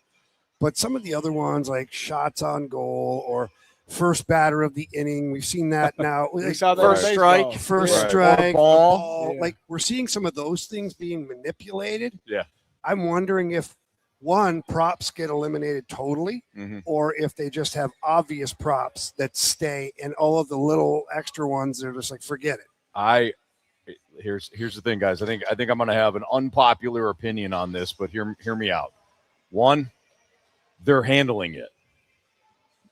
They're working with these sports books. But in the past, they're handling it. So the After problem it's done. has already happened. Yeah. So whoever was gambling on that game, Already millions got- of people already got paid. or they got screwed over. Yeah. So the players have already manipulated. So they're taking care of it. Yeah. But not in real time. They can't. What if that was happening already and they didn't know? I understand where you're going, because back when everything was underneath, Exactly. And you're right. and- Yeah. So what but not as many people were gambling then. They weren't. That I agree with. as Yeah. well. That I know. Yeah. Because not everybody had a bookie or a guy. Correct. sure. Now you pull up your phone and you have 12 It's right bookies. there. Yeah. Well, you have a sports book that's at least regulated, and they're monitoring this because whether it's But accessibility is much easier. it is, but again, we're talking about it at least being, these leagues are now working hand in hand with the larger sports books who are monitoring this because they don't want to be taken. Mhm. It is the larger bets that are being flagged. Mhm. So as much as we say, well, they just, hey, you got to get rid of it all. It's actually, in my opinion, again, unpopular opinion here, it is actually being monitored more than what it would have been in the past. And therefore, they're catching these guys. So you think it's better now because it's more It is. eyeballs on I it? know what you're Yes. saying. I got you. I totally understand what you're saying. Yeah. Because before, nobody could really pay attention. You didn't know who was betting Right. on what, unless a bookie got pinched and he Right. talked. Right. Now And you're that- seeing and it it's like very Dana unlikely. White, the UFC, they've hired a whole company to track bets. And when they see something that's irregular, they are now, in fact, they took one fight off the card Mhm. not too long ago because there was such irregular activity and the fighter couldn't prove otherwise. So Yeah. they're not fighting. It's being Yeah. exactly. It is being. But that was in monitored real and time. scrutinized. I That think, part. yeah. That part. You're right. I don't know how you. Unless you get rid of it all, I don't know how. I don't know how you fix that aspect. You're right. For me, it's in the past. I think the NBA, NFL, every sport wants to make sure that this is taken care of because there's always this thought process outside of locker rooms and outside of professional sports that, oh, the game is fixed, or there's something, it was a few years ago, there's a script for the NFL. You're seeing the script. You're seeing well, you guys always talk about having a playbook. These guys, come on, man. So I think that the commissioners of these sports leagues want to make sure that the participants, that the fans that are watching, that the corporations that are spending billions of dollars know that there's integrity in that sport. But when you're watching like this, there's videos of Malik Beasley, and I don't know if he gambled or not, man, but some of these plays are extremely questionable. We were watching a game where they said the point spread was 7.5, and did you see that? He grabbed that rebound, man, and he took off. He went up. Yep. There's another one I saw where he's like he's working with the guy that like points. Yeah, and the guy like goes over there and he goes the other way. Yeah, it's very questionable. Yeah, but I to Jamie's point, I don't know how you prevent it. Like you said with the UFC, they were able to prevent that. They were able to. But and Dana White, he makes his own rules too. Yeah. Like he's not afraid to do that. Yeah, if you're 7.5 rebounds and there's money on that, I don't know how you can dictate, that's too much money on that specific bet when it's 82 games being played. They have. Did you guys ever see the documentary, an actual documentary on Netflix about how the one guy who's in the chess worlds, they were wondering if he was cheating? I didn't see that one. It was I forgot the name. Bobby Fischer. No, it wasn't Bobby Fischer. But it was an American player that that beat like one of the best chess player in the world, and they were trying to figure out whether or not he cheated, and it was at a live board. Well, how do you cheat in chess? He had something buzzing him, didn't he? That's what they're trying to figure out. But he started online, and the company, I think it's chess.com or whatever it was, they monitored. They had all these sophisticated computer systems, everything to tell whether or not he was cheating by like he would flip back and forth. He'd had a program. You buy a chess program that tells you all the exact moves. Really? So he was like flipping back and forth from his browser constantly, and they could tell that he was cheating that way. These companies, I'm sure, spend a buttload of money to make sure that any wager is being flagged and brought to the company's attention immediately. Any sort of, out of bounds play, anything that doesn't make sense, that'll be flagged immediately. It's usually the bigger plays. Malik, I don't think that these NBA players are going to do it for $50. No, I think it was hundreds of thousands of dollars. And a lot of these times, do you know what I could see, Jamie? Going back to your original question about whether or not these prop plays will be eliminated, I could see there being a massive cap. Like, you can only wager X amount of dollars on this these prop. Yeah. I could see that. Some of them already do that. Yes. Wouldn't the websites? Yeah. Wouldn't it be smarter for these players though to do the lower amount on something that is up in the air to like try and get away with it? Sure, but at that point, the juice has got to be worth the squeeze, right? If a rebound, I didn't get that extra rebound, right? But if my NBA, are you talking about wager amount and whatever they are betting on? So I just mentioned rebounds. Let's say the number's 11.5, and they go with the under, right? Oh, they only get 10. They didn't get that other rebound. Like they jumped in the air, but they didn't come down. Or they turned the wrong way. That was kind of what Beasley was doing, right? Like that was the one that we just mentioned about him running up the court. Yeah. That is so blatantly obvious. I'm disappointed in you guys. We talk about people competing right to the very end all the time. And all that guy did was play his hardest right to the final buzzer. Yeah, he played a hard 1 second, not 59 or whatever. How much? What is it, 42 minutes? But 48 minutes? To your question though about the lower props, that's what he was doing. Malik Beasley, there was a couple where it was like 3.5 over on rebounds, 3.5 under on rebounds, and he would he had like 4 rebounds in the first minute or something when he went over. Well, and this is not just an NBA thing either. Yeah. This obviously we've seen in Major League Baseball. My thing is like, dude, you're gonna get caught and you're gonna get banned. So go ahead and do it, I guess. I'm not advocating for that, but you will get caught, and you will never play this game again. And that's it. And that's how we handle it. It did impact Malik Beasley's free agency a few years ago, which is why he's now a former player as opposed to a current player Right. because He's done in the NBA. he didn't get picked up. There was a federal probe that, it didn't go. He didn't get found guilty. I don't think they brought the charges against him, but the fact that they were actually investigating it at the time, he didn't get indicted at the time, but it did impact his playing career. Yeah, he's 29 years old. $59 million in the NBA. So he was down big then. He was down a lot of money. Or a relative was in trouble or something. like. So a lot of these things aren't directly the players. Mm-hmm. They're friends or relatives that have done something or wagered big or done something. You just got to say no. Just say no. Just say no. Yeah, That's a good slogan. We should go with that one. Or if you find you have an issue, No make means sure no. make sure you reach out. Yeah, I mean, I don't feel bad for any of these players. Well, if you're risking that much, you're risking your career in this standpoint, you should get caught. So Yeah. and then he did, and same thing with Chauncey Billups. Yeah, Chauncey Billups, and that whole Damon ring. Jones, Terry Rozier, Yeah. like all of those guys, They're done. Indicted as well. Yep. Michelob Ultra is a superior light beer and the official beer sponsor of the FIFA World Cup 26. So be sure to enjoy an Ultra as you cheer on your favorite team. The match that we have going on right now at Ballpark Village is Belgium versus Senegal. Senegal is up 1-0 right now with a little over 34 minutes into the match.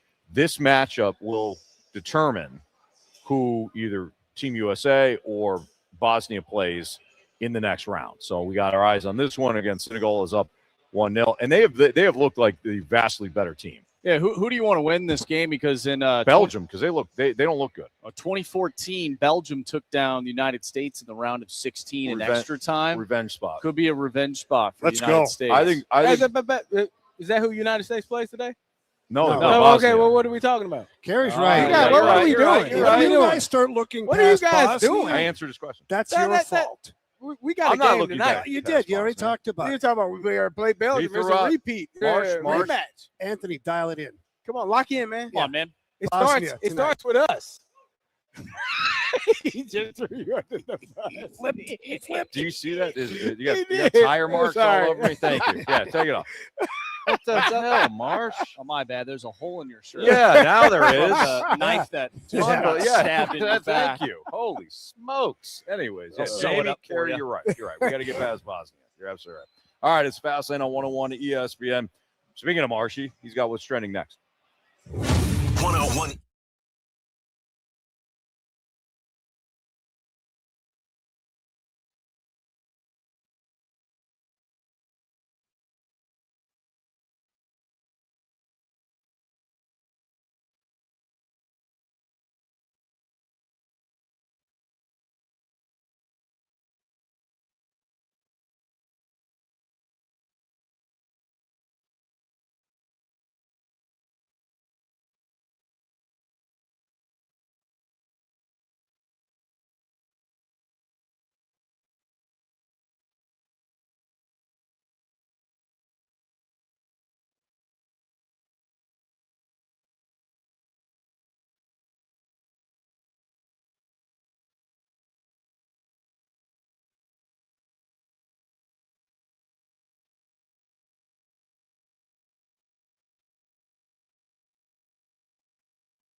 Here's the Fast Lane live from Ballpark Village on 101 ESPN.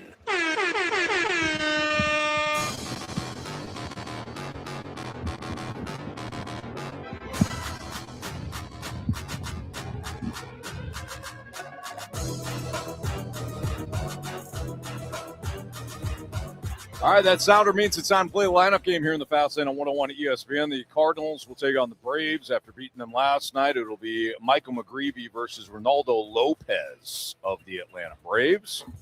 Marsh, you get to play. I do get to play today. Yay. You sound excited. I am excited. All right, I'm excited. All right, here we go. Ronaldo Lopez, a right-hander. Oh, there we go. A right-hander for the Atlanta Braves. Marsh, you get honors. All right. Show us J.J. Weatherholt. What's the best kind of firework to buy? Wouldn't you like to know, Weather Boy? All right. Show us Ivan Herrera. What's your favorite position? Designated hitter. That's cool with me. It's not my favorite, but I'll do it for you. So Herrera back to catching then. Yeah, Well, I think that's 2 the days in a question. row? Is he going? Yeah. I don't know. I mean, You wanna be a catcher? He's a young lad. You want to be a catcher? I think say he yeah. wants to be a catcher, but I don't know if they'll let him. Jamie, I'm putting C next to Herrera's name. I will. Wow. I agree. Not all heroes wear capes. Yeah, absolutely. This Alec Burleson? Yeah. Show us Alec Burleson. He's not some magic star. What? You're insane. He's a huge star at this specific sliver of time. Jordan Walker here. Yeah. Show us Jordan Walker. That one touched the ground. That one touched the ground. Yeah. What's going on there? I'm just fixing something that's been bugging me. Wait a minute. What have we here? I think Lars Nootbaar at 5. I agree.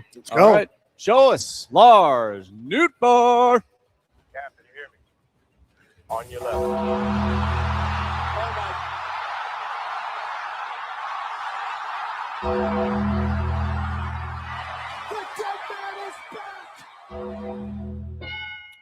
The goalkeeper for Senegal just made a nice save to keep it 1-0 Senegal.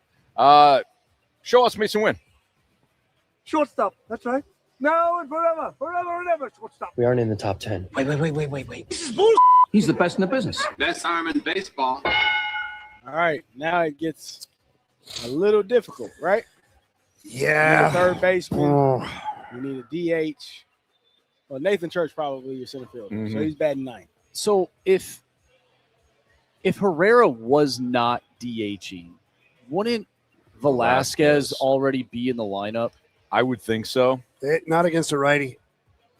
They've been primarily putting him in against left-handed pitching for an obvious reason. He Right. rocked another one last night. Yeah. I think it's Crooks in here as a DH. You think Crooks is the DH? He hasn't been hitting well, though. But neither is I'd go, Paz. I'd go with Fermin. What about before I did Torres? that. As DH. I'd go with Fermin As a DH? as something. You can't do that. I can't do that. Where do we see Blaze Jordan hitting? 8th. The batter's box. Good call, James. That's a good call.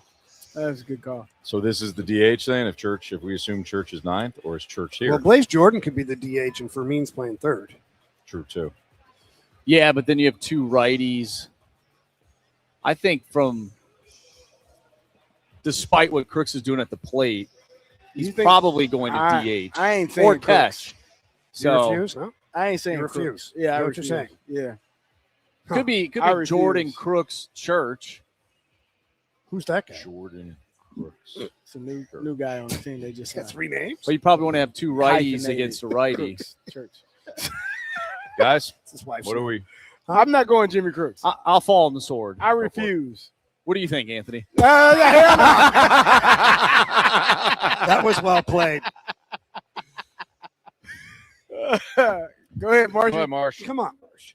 I'm going to go with Jimmy Crooks. Show us Jimmy Crooks. Yeah, See, I told I you. told you, don't do it, man. Everybody want to see that guy? I think it's Blaze Jordan here. Go for it. Show us Blaze Jordan. Okay, that was harsh. Could be Fermin. That was harsh. Go No, for yeah, it. go ahead. Show Carey. us Jose Fermin.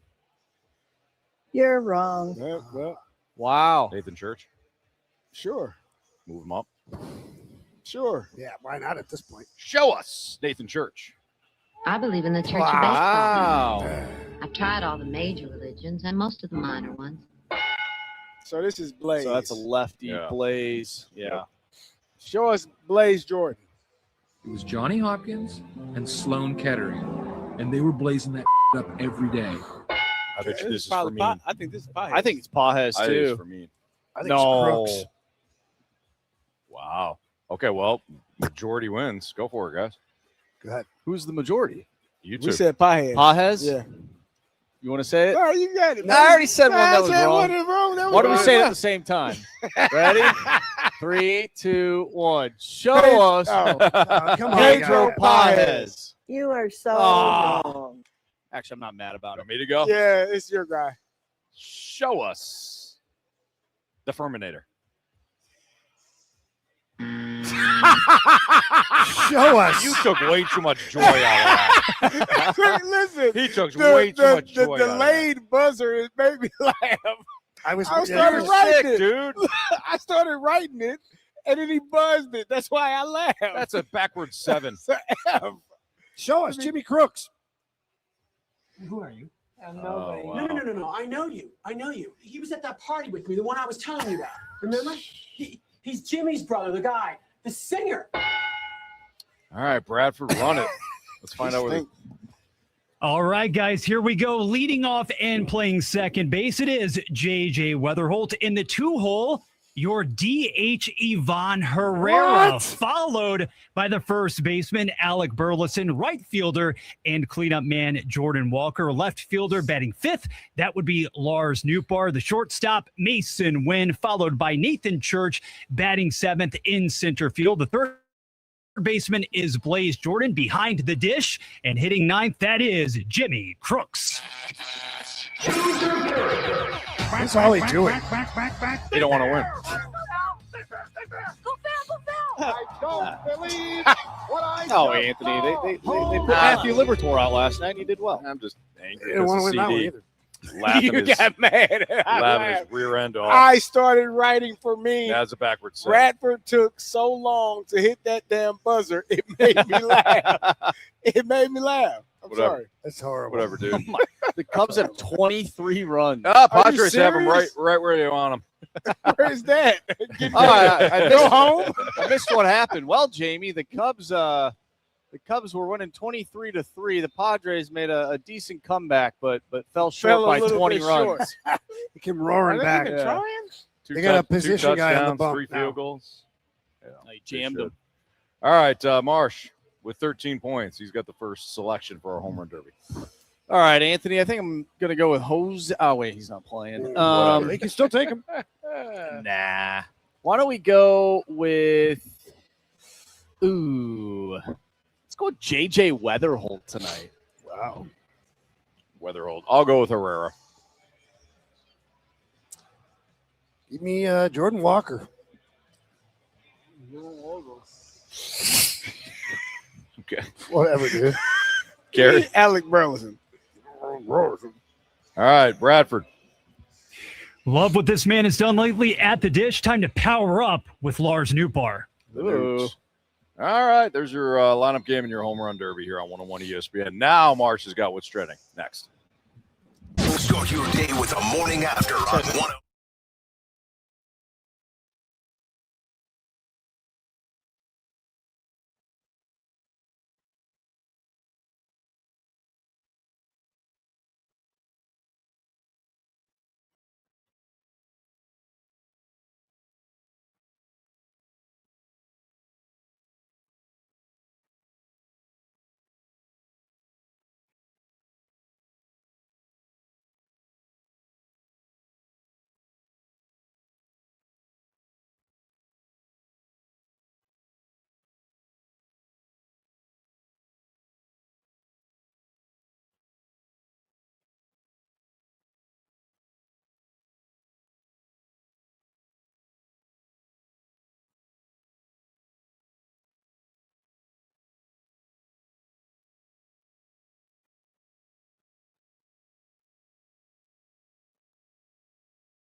ESPN. What are the hot topics in the sports world? What in the wide, wide world of sports is going on here? Here's what's trending. Live from Ballpark Village, it's Fastlane on 101 ESPN. Hey, Michelob Ultra is a superior light beer and the official beer sponsor of the FIFA World Cup 26. So be sure to enjoy Ultra as you cheer on your favorite team. Marsh, what do you got for what's trending? All right. Well, we talked earlier about the Blues bringing in some new faces. How about some promotions that we have not talked about? Big Walt, Keith Tkachuk, Chris Thorburn among those promotions, and Robert Bortuzzo and Shane Malloy, they will join the Blues in new full-time roles. Jamie, what do you think about some of these promotions internally for the Blues? Well, first of all, I'm a little disappointed in Army because he could have told us all this yesterday when we asked him. I mean, again, he hosed us. I mean, come on, Army. Why are you holding back on this? Like, man, we could have broke the news, you know? Apparently, he's selfish. I think the Blues wanted to break the news. Oh, well, yeah, that makes sense. I think this is to be expected. I think Steiner has a clear vision in mind as to, where he wants certain guys' help throughout the organization.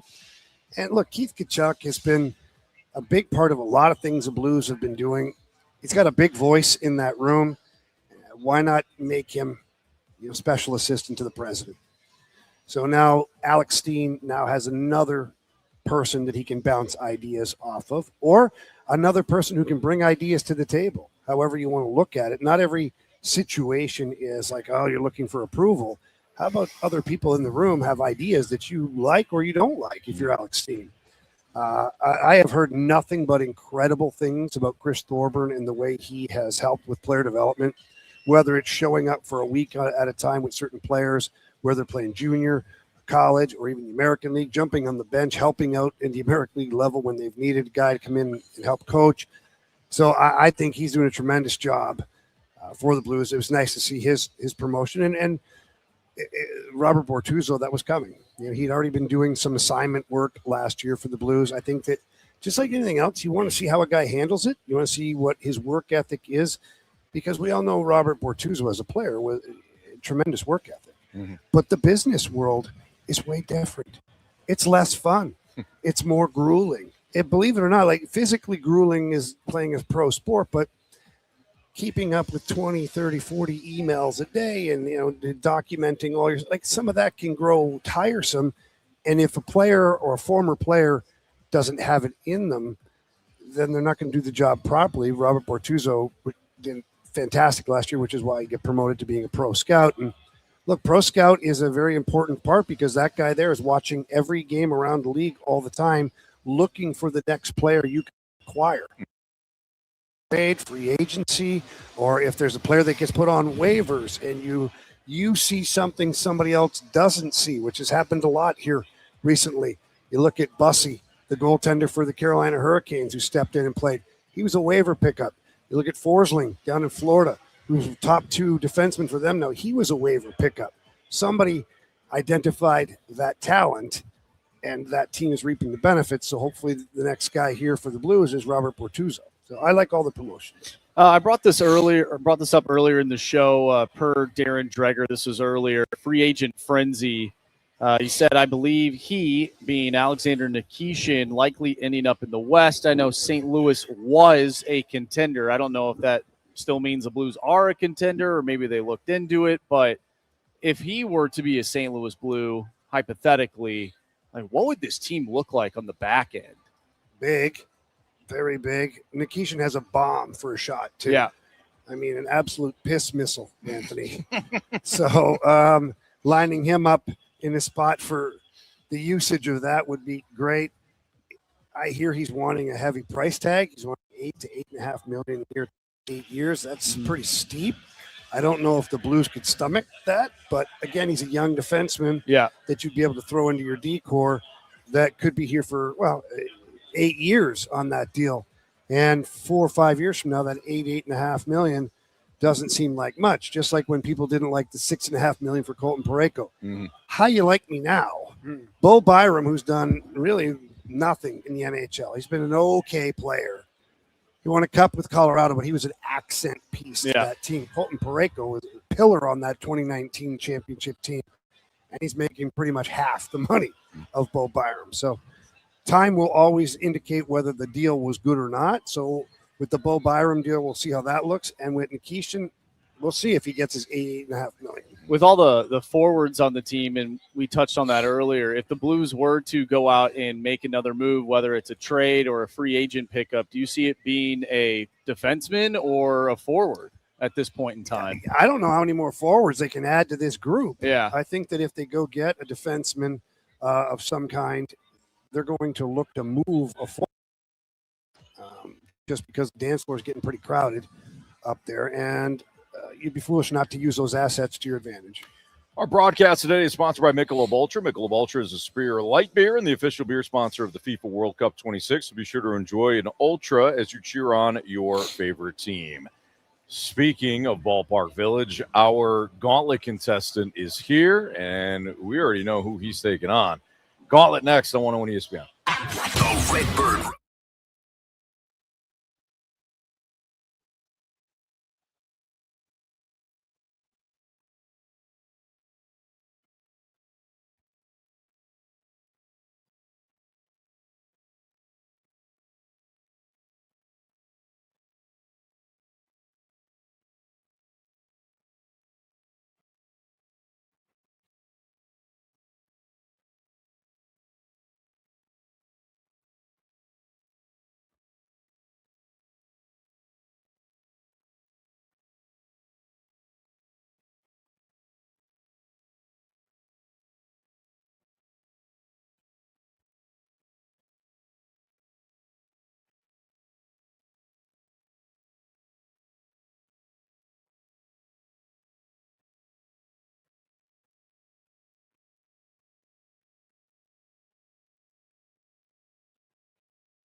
Warriors. 4 categories, 1 challenger.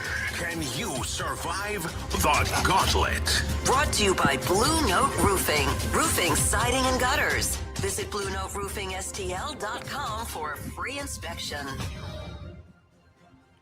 Live from Ballpark Village, it's the Fast Lane on 101 ESPN, where it's 4:05.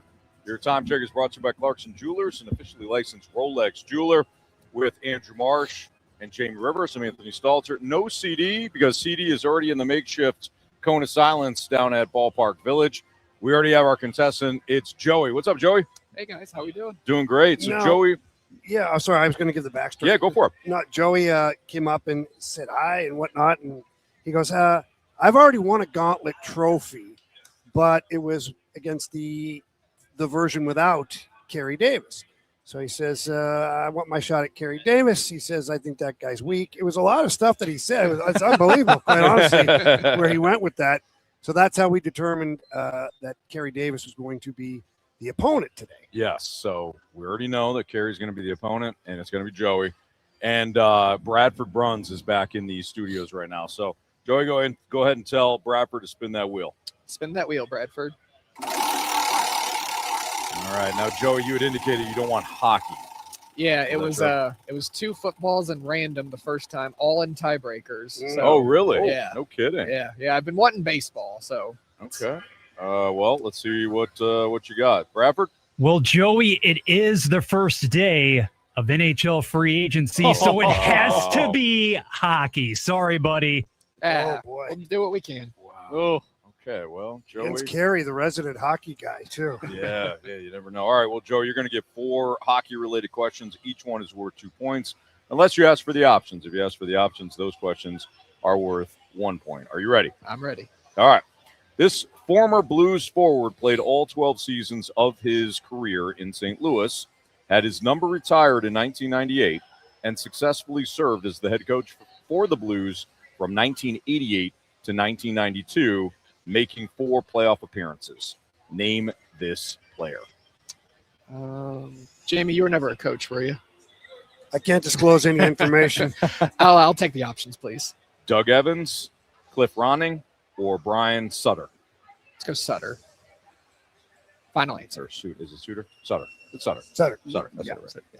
Bruce Suter, Brian Sutter. There you go, buddy. All right, question 2. Tyler Tucker currently wears number 75. Who was the last Blues player and only other Blue to wear number 75? Oh, I feel like I can picture it. Mackenzie McEachran comes to mind. I'll take the options, though. All right. Was it Jay McKee, Ryan Reeves, or Brad Hunt? I think it was Ryan Reeves. My brother's going to kill me for that. Ryan Reeves, final answer. All right. All right, question number 3. In the 1992-93 season, who did Bob Berry replace as coach of the St. Louis Blues? Here is a hint. This defenseman's number was retired in 2017. I'll still need those options. Options are Jeff Brown, Bob Plager, or Garth Butcher. Let's go with Plager. Final answer. All right, final question, Joey. Red Berenson primarily wore number 7 during his first stint with the St. Louis Blues. During his second stint, he switched to number 9 because a centerman, who ultimately played 16 seasons in the NHL, had taken his original number. What famous forward wore number 7 during the 1970s? Man. I thought it was Big Walt, but I don't think he's that old. I'm going to need the options again. Sure. Jerry Butler, Ted Irvine, or Gary Unger? I'm glad I took the options. Well, Gary's my middle name, so let's go with him. Gary Unger. Final answer. All right. All right. We got CD right here. So, Joey, we'll have you go over there where CD was just sitting, and we'll have CD sit down. Oh, no.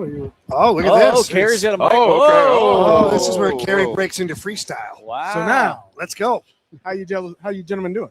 Good. Good? We never did the Carey Davis.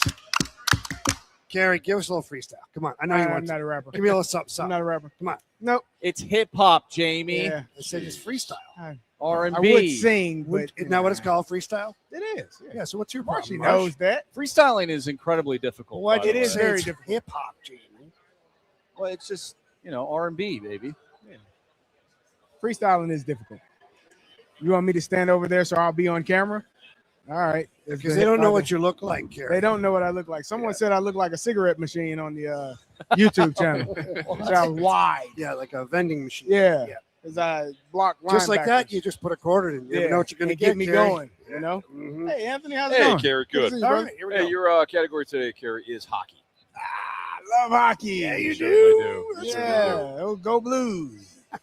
Go Blues. Pack a lunch, Carey. All right, here we go.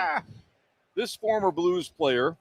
Jamie Rivers. Oh, no. Okay, No. I This like where your head's at. former Blues forward played all 12 seasons of his career in St. Louis, had his number retired in 1998, and successfully served as the head coach for the Blues from 1988 to 1992, making 4 playoff appearances. Name this player.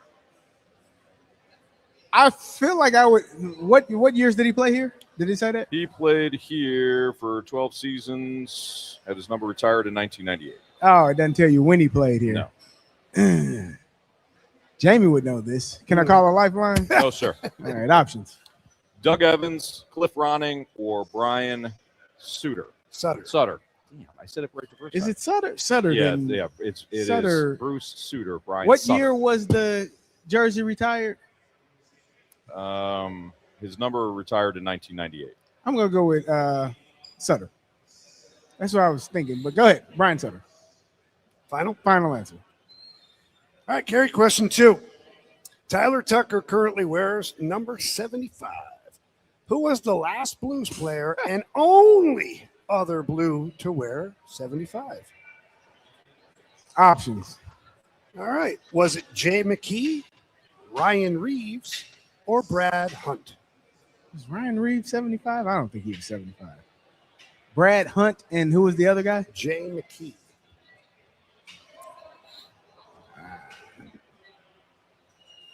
Jay McKee.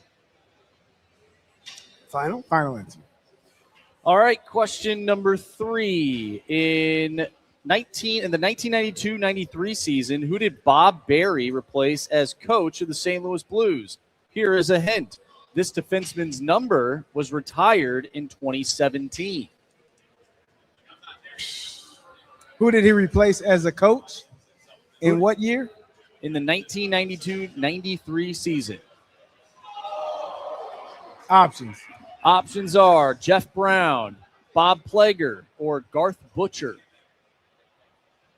Let's go Plager. Final answer. Senegal, by the way, in an absolute rout, 2-0 now over Belgium. I mean, that's a Belgium could pack their hard bags. lead to come back from. Thanks for coming out, Belgium. A 2-goal lead's the worst one in soccer. We're done here. We like their waffles. All right, last question, Carey. Red Berenson primarily wore number 7 during his stint with the St. Louis Blues. During his second stint, he switched to number 9 because the centerman, who ultimately played 16 seasons in the NHL, had taken his original number. What famous forward wore number 7 during the 1970s? Oh, man, that was options. Jerry Butler, Ted Irvine, or Gary Unger? Let's go Gary Unger. Final answer. Okay. All right, boys. It sounds bad. Ooh, boy. Here we Do I have to go. go to the cone of silence. I mean, the penalty box. Well, it would be a delayed one. All right. All right. Joey versus Carey in hockey. And here we go. This former Blues forward played all 12 seasons of his career in St. Louis, had his number retired in 1998, and successfully served as the head coach for the Blues from 1988 to 1992, making 4 playoff appearances. Name this player. Joey went with Brian Sutter. Carey went with Brian Sutter. Correct answer is Brian Sutter. We're all tied up 1-1. Not Bruce Sutter. No, Brian Sutter. Different guy. In the 1992-93 season, who did Bob Berry replace as coach of the St. Louis Blues? Here's your hint. This defenseman's number was retired in 2017. Joey went with Bob Plager. Carey went with Bob Plager. Correct answer is It is Bob Plager. we're tied up 2-2. Both. Are we just going down the list? I don't like that. I don't know why we're doing, Carey. Red Berenson primarily wore number 7 during his first stint with the St. Louis Blues.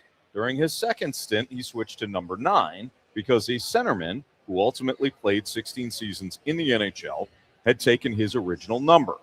What famous forward wore number 7 during the 1970s? Well, you guys both took the options. You both went with Gary Unger. Correct answer is? It is Gary Unger. Well, knotted up 3-3. This is bad. This is really bad. I don't even know if that Joey guy's a real person. Or Jay. Him too. Oh, that's Joey. Jay is the answer. Not Joey. My bad, Joey.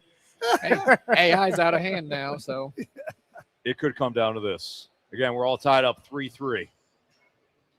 Tyler Tucker currently wears number 75. Who is the last Blues player and only other Blue to wear number 75? This is the only question in which you guys gave different answers after both hearing the options. The options were Jay McKee, Ryan Reeves, and Brad Hunt. Joey went with Ryan Reeves. That sounds about right. Carey went with Jay McKee. Jay a real guy? He is. Okay. What's up, Jay? Correct answer is Ryan Reeves. Joey. You have chosen wisely. Joey, you got him today 4-3. You wanted Carey. I mean, come on, Gary. I was thinking. I should have known that. I was thinking it's CD. Many football players. I mean, he's a ice football hockey player. roster. His dad was a big football player up for the Winnipeg Blue Bombers. Okay. Oh, there you go. Willard Reeves. Yeah. Running back, too. Really? Yeah. Oh, All Willard, eh? Joey, you wanted Carey. You took him down, and you'll be back tomorrow Thanks, guys. to continue the gauntlet as you try to get number 2, trophy number 2. I can hold number 1 high now that I got all 4. So That's true. Yeah, absolutely. So, Joey, nice job. Can I give a couple shout outs? Of course. Go for it. So my quick shout out to my girlfriend, my lovely girlfriend Caitlin, for coming with me. Hi, Caitlin. Hey, Caitlin. Good job, Caitlin. Both my parents for coming down with me. Hi, parents. And they got me tickets to take batting practice at Busch Stadium tomorrow. Oh, gotta nice. love that. All right. That's right, because your birthday's tomorrow, right? Yes. Yeah, happy birthday, of course. Thank you. Nice job. Thank you. And then to my wonderful brother Alex, he can't be here right now, but he is the one when he was at school in Belleville that texted us almost every day saying, "You guys need to listen to this radio station." Oh, all right. Well, Nice. shout out to Alex. All right. Absolutely. And of course, you guys for making every 2 to 6, the best hours of the day. Oh, Joe, we Thank you. appreciate Thank that. you. Man. Thank you very much. Thank Well, you very much. enjoy. Honestly, we're a little disappointed we didn't get a beer tower ourselves, but I guess technically we're working. It was offered, though. It was Anthony. Was it offered? It was offered. It But was. we're working. You want to adopt me? Mom said she would hook us up. Okay. We had to say can't do it on camera. But then we're on the hook for it if the equipment gets spilled on. Yeah, no, that's Yeah. true. And That's a again, really technically, strong And you don't really want possibility. technically we're Yeah. working. You don't want to We'll be in blame the bad Doty. graces of Doty seems nice, and he is, but It it will, Doty's bad. He's not as nice as you think. He almost fought Jamie. Yeah. He almost fought Jamie on the whole setup here at Ball. He was mother Village. fast laning me Yeah, all he was. earlier today. Yeah, he was. He did apologize, He though. did apologize. That said- doesn't necessarily make it better. He said, "Sorry, Jamie, that you feel that way." Yeah. No, He he, said- he gave me real sorry. Yeah. But it's after the horrible things that he said. I heard what he said behind your back. I Michelob know. Ultra, superior light beer, and the official beer sponsor of the FIFA World Cup 26. So be sure to enjoy an Ultra as you cheer on your favorite team. It is the Fast Line on 101 ESPN. Has this World Cup changed expectations moving forward for the United States? We'll get into that next, right here from Ballpark Village.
ESPN.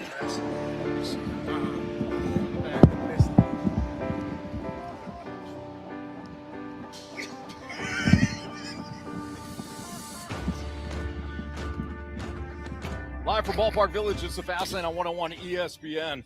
It is an absolute beating going on right now between Senegal and Belgium. Senegal up 2-0 over Belgium.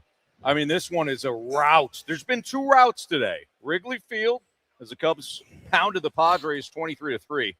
And right now, Senegal all over Belgium 2-0. It's early. This one is over. Let's take a fork in it. Senegal. They still got about 30 minutes, maybe 40 minutes left in the game. It's 2-0. It's 2-0. 2-0. That's plenty of time. Belgium's just figuring things out here. Have you Anthony. watched? Have you? Yeah. Look, now they're starting to throw themselves on the ground. I'd be laying there all hurt over too. the place yeah. now. Yeah, I'd be laying hurt too. out, With look at the way that Belgium's been playing, I'd be playing hurt too. This is the best when they show the replay and there's nothing there. There's nothing. Oh, he got kneed. No, he did get kneed in the tailbone. I would tell you this. I've had. It looks like someone hit him with an elephant gun. I've had some injuries in my life. Turf toe, tailbone are 2 of the worst that I've ever had. Your had. tailbone smashed, did you? I got my tailbone hit with a helmet, and I don't know if you know this. It's hard to sit down or walk or stand or do anything with a bruised tailbone. Carey, he got grazed. He might have got a knee in the tailbone. You know what? You got to give those guys He came out of credit. the game. Ain't that him? Yeah, because he sucks. Yeah, No, look, That's him. No, that's a sub. No, That's him. He came out. I had a different haircut. I mean, I can't tell. I don't know. It's not like Yeah, I mean, it was. This is how Senegal plays, guys. They all I've been watching. they all have the same uniforms on. I would have known this. Yes. Do you know why? Do you know why this? You may not have known. If it was 2 of the Sweden players. Well, yeah. I guess. Carey. All right, Mr. Ryan Reeves question, I guess. See, payback. Look at that. He got a What'd I yellow do? card. What'd I do? They called that on the other end, is what he said. Some I don't mind that. A Belgium, little retribution. some Belgian player just decided to. I mean, this was a body check right here. Boom! Oh, come on. That's a slew foot right there. Anthony. This is awful. Oh, no. He He need him in the thigh. He Whatever. need him in the thigh. He broke his Have leg. you ever had? Listen, man. You get kneed in the thigh, you can't run. You got to give He these got guys kneed, credit. he got Anthony. kneed by got some kneed guy in the named thigh. Michelle. Come on. Yeah, don't even that know mean who he's you not. are sometimes. That mean he's not tough. The way these guys are able to get back up as if nothing happened. He's not is getting up. incredible. Oh, he'll get up. Watch. He won't. He'll say, dude, you got the call. It's time to get up. Look at. There we go. Oh, they yeah. bringing the card out for him. The gurney. There's The no way. gurney. They got a They used to coffin. watch the soccer. They used to bring the gurney They out. should just bring a body bag out. That's it. If you're faking, you have to get in the body bag. Yes, you do. You have to. They have to walk you out. I he's guess fine he's back now, up. yeah. He's good. Okay, he's He's good. fine. I was He's watching running. over the I thought he weekend. died. I was watching over the weekend. I can't remember which team it was, but they were down a man, and they had to keep a guy out there who literally was running on one leg. But he was out there the whole time. Can't No, give that's, up, man. No, that's tough. That's They were grit. down a man, and he had to stay out there. Good for him. That's grit. And he was hobbling on one leg. He was a defender, I think. They threw him up as a striker. He could not run. Jamie doesn't agree that that's grit, but that's grit. He just got hit by the ball. He just got hit by the ball and he went down. United States wouldn't do this. No, No. they wouldn't. Not one bit. I'm proud of our Americans. Wait, what? Wait, what? What? Red, white, and blue, boys. Let's go, baby. Didn't he just Yeah.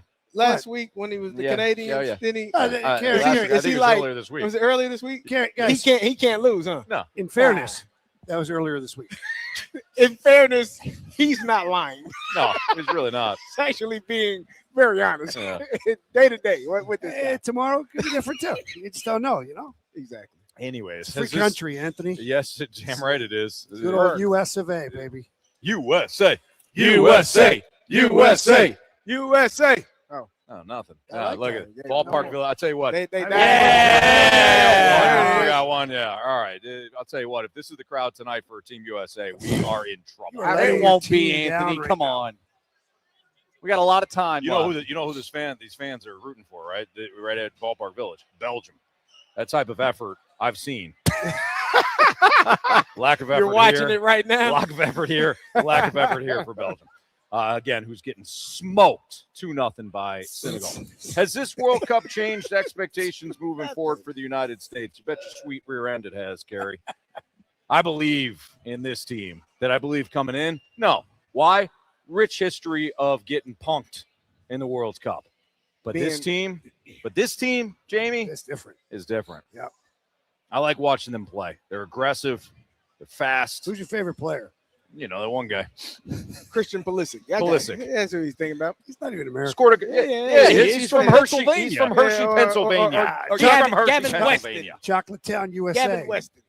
Come on, man. That's not true. Come on, man. Yeah. I'm more about the team than individual play. Yeah, clearly. Weston McKinney, excuse me. Yeah, Weston. That's what I was Weston thinking McKinney. about. Weston McKinney's Gavin awesome. Weston is I don't know who that is. He's part of the Weston family. Did you know that? He's part of Weston the Weston McKinney? family. His father made Weston? The hotel chain? His father Weston made McKinney? His first name? Yeah. Oh, interesting. Good to know. Well, that's what they did that way. Oh. He named him after his first name and changed his last name. Yeah. Okay. That's awesome. How far does this team have to go in this tournament for them to be considered like up there with like the best countries in the world soccer wise? Like, could one tournament do that? No, I don't think it does. And what changed the whole narrative? I think Like change the narrative. If they win it all, yeah. Okay. Yeah. Well, If yeah, they win it all. How far though? Or make it to the championship game. Okay, so you're But then, like, saying what about the next final? World Cup? Like, for me to be considered with some of the teams that are Yeah, up you the got to be top, consistent. like you got to be in the top 8 to higher each and every year. To For where sure. You're like perennially, like I guess not perennially because it's every 4 years, but every time it comes up, you're one of the teams that's in the discussion. Yeah, you're like France. Like France is looking to get back to the France, final. Brazil, Argentina. Like there's For sure. the usual suspects where you're like, England. they're just good at soccer. Yeah. Yeah. That's because they play it all the time. They do. Yeah. It's passionate. Anthony, we play it all the time. Our best players, they play it all the time. Who's best players? United States. Play what? Now, when you're This saying game, the beautiful Marsh, game. now when you say best players, you mean best soccer players. Yes. Yeah. Not the best. Not our best. Athletes. Because like England and all the countries that you mentioned, they're getting their best athletes. Period. Like their best overall players. Like the guys that would be playing in the NFL, Major League Baseball, NBA. Those guys are probably playing soccer. Okay, do you in those countries? Do you Exactly. think that Yeah. the best athletes in the United States would be great soccer players? Yes. You do. 100%. With their frames. I mean, Yeah, look at Messi. 100%. The guy's like, 5 foot tall. Well, but your frame, think about this, okay? Think about Randy Moss. Let's just think about can you imagine that guy on a soccer pitch? Trying to catch him. And try or a goal or a keeper. or keeper. Like His some of these height. guys, Marshy, they get huge for the necessity of the sport. Otherwise, they would build their bodies to be more athletic for soccer. We're also assuming, of course, that just like in other countries, like let's take Tyreek Hill, one of the best athletes in the NFL of the last 8 years. Yeah. We're assuming that player, Tyreek Hill, goes through the same training, Correct. soccer skill set, and all that as Taking the best players taking in other the countries. athlete and putting him in the same athletic beginning as a kid from England or Brazil and then working their way up. So all the camps, all the training, everything he does is soccer based. Agreed. I Yeah. think that the USA would eclipse other nations. I would too. Yeah. If that's the way it was set up. So I guess what we're saying is you're welcome, Argentina. You're welcome, France. We decided to take our best overall players and play other sports. So, Marsh, if we do win this year, it's like our, 150th, 200th best overall athlete beating your best. I don't know. Okay. Let him cook. I don't know about that. He's cooking, fellas. Let him cook. I like the. What'd I say? Nothing. You're right. Spot on. Hey, brother, look at right here. Thank you, Gary. Spot on. I don't know what's wrong This with man these two. played in the NFL. Yeah, I don't know what these two guys are. I don't know what their problem is. I can't include you because half your sport's Canadian. There you go. What's wrong with that? 75%. You're right. What's wrong with that? 150th best player, potentially. Potentially. Yeah. Yeah. So I mean, Is that wrong? if you're actually the way you're phrasing it, it's almost like we didn't lose. We just, the other Decided not to play. We just decided it wasn't as important to us. We didn't put as much effort or emphasis on it as. Yeah. Like, we don't got care. we got other With things all to due do. respect. With all due respect. With all due respect, we got other things to do. Mm-hmm. Yeah, man. Yeah. Anything else?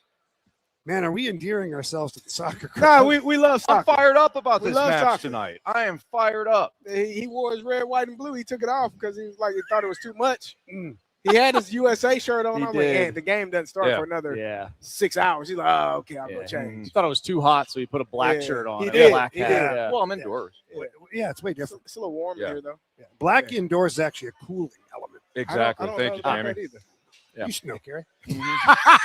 I mean, I am pretty damn cool. You know what I mean? Indoors and outdoors. For those that were wondering. You're damn right. Oh, man. All right. Where are we? I think that'll do it for that segment. A lot of people have questions. A lot of people have questions? I'm sure they do. Oh, I'm sure. Wait. Including Soccer and hockey are considered what? Jeffco's finest, by the way. This should be good. Soccer and hockey are considered two of the most expensive sports in the U.S. I don't know about Yeah, he's right. But it's not expensive in other countries, and that's the problem. No, it's a part of their. That's the problem. Some of those countries part of their school curriculum. Some of those countries, they just get a ball. Yeah. And that's all you need. Go play. Who needs more than that? As Some of these places believe you do. hey, as You a know what I mean? as a parent that will have a child playing in club soccer for the first time this upcoming fall. You get a raise? Me? He must have. He didn't tell us. Hey, do you remember last week or 2 weeks ago when I asked you if I could work for one of your companies? Yeah. That's why. You got a kid playing soccer. Mm-hmm. Yeah. You think it wouldn't What's be wrong? all that much, but What's wrong with Anthony? Why is he taking on an extra job? Son's in soccer. He must love the sport. Killian? He better. He does. Yeah, he does. He loves it. Yeah, he better. He better love it. Yeah. you better be out in that damn yard dribbling the ball all freaking day. Constantly. Coach Ant not going to have it. No. You better work your tail off. Yeah. You know, my son. Let me show you something. When he pulls him to the side and shows him the bill. Yep. Hey, kiddo. There you Which, go. by the way, they'll have no effect on a child. No. You know what? I did. That's how Anthony's going to walk to his son. With the bat. Not before they wail. What is going on here? That'll be Kristen. I did. Anthony, do you owe somebody money? I don't know. 20 years No. later, after playing hockey, I asked my mom, like, hey, like, how much was this? And she told me how much it was. I go, oh, my goodness. Oh, hockey? Thank you, Yeah. by the way. Do you know what's the most expensive? Dance. Put a daughter in dance. Yeah. I had two boys playing AAA hockey, and both of them combined, everything was less than dance. Yes. I believe that. Yes. 100%. The different outfits. Yeah, there's like, Yeah, why do you need 27 outfits? Oh, Why? different Why are we changes. paying 12 different choreographers? Hey, it's a different dance each I time. mean, they all do a very good job, and I get it. It's very great. But I We was love like, our kids. I was trying to find the expense. Like, what's the expense? Yeah. Oh, that's good for me. It's just it is It's what it is. Her experience is invaluable. Yeah, it was great. Was it Carson? Yeah, about 3 or 4 years in, I go, hey, can you get a scholarship for dance? Nope. No. You can. No, but it's like if you go to a school of Like arts or whatever, Juilliard or one yeah, of those. but that wasn't happening. Okay. So after spending all that money for like 5 or 6 years, and her senior year of high school, so they do their final. They go, oh, that was my last dance. And I remember looking at her, and I'm looking at my ex-wife, and I'm like, hey, it's just that's it. We're like $50,000 in the hole because of dance. It was beautiful. I'm good. That was awesome. I had a great time dancing. It's the experience, man. Now off to college. It's So the they're going to experience. cost me another $30,000 a year. That's correct. Yeah. That's Have correct. kids, they said. Yeah. It'll be fun. You love her though. I do love her. Yeah. Oh, Rachel was a dancer growing up, and I played hockey, so Yeah, so that'll be both- my Yeah, well, future. there you go. There Yeah. you go. It's going to be real expensive. Oh, thanks, Marsh. Anthony. Real You have expensive. a dancing hockey player. Yeah. Wait till your son or daughter comes up to you. Dad, I want to play soccer. Sweet. So you got hockey, soccer, and dance. Dance. Nice. You better rob a bank. Carrie's going to freeze time for him. Yeah. Yep. Go, Marsh. Go now. Yep. All right. It's Fast Lane on 101. Oh, we're right on ESPN. clock. Yeah. Boy, we are We not. are way off clock. All I right. feel like TMA right now. Oh, man. any show on 101 ESPN that's not ours. There's only one other speaking for Ari. I'll just call him right out. Sports Six Pack's coming up. So if you have a question for us, 314. Jamie gave out the wrong number yesterday. He Yeah, gave he some did. random guy's number. Did you text in? Somebody got texted. Oh, no. Are you serious? Marshy said, that's not the text. It's line." your fault. Number. It's what do you mean? You It's went my and got fault. suspended. You left us driving again. You know better than that. You know the number. Nah, clearly he does. Well, here's the thing with these glasses. They're made for up close, and sometimes you can't see very far. So I was trying to look at our board behind Marshy, and I was like squinting. Why not just take them off, Jamie? No, so I said the wrong number. Well, the right number is 314-399-9646. 314-399-9646. If you have any questions for us, I'm sure you got a bunch after this segment, feel free to text us. Sports Six Pack Part 1 next.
All these weird questions. Answer the question. Answer the question. Answer me! Refreshed by Urban Chestnut. Urban Chestnut's Swickle Light Premium Light Beer. Live your lifestyle, St. Louis.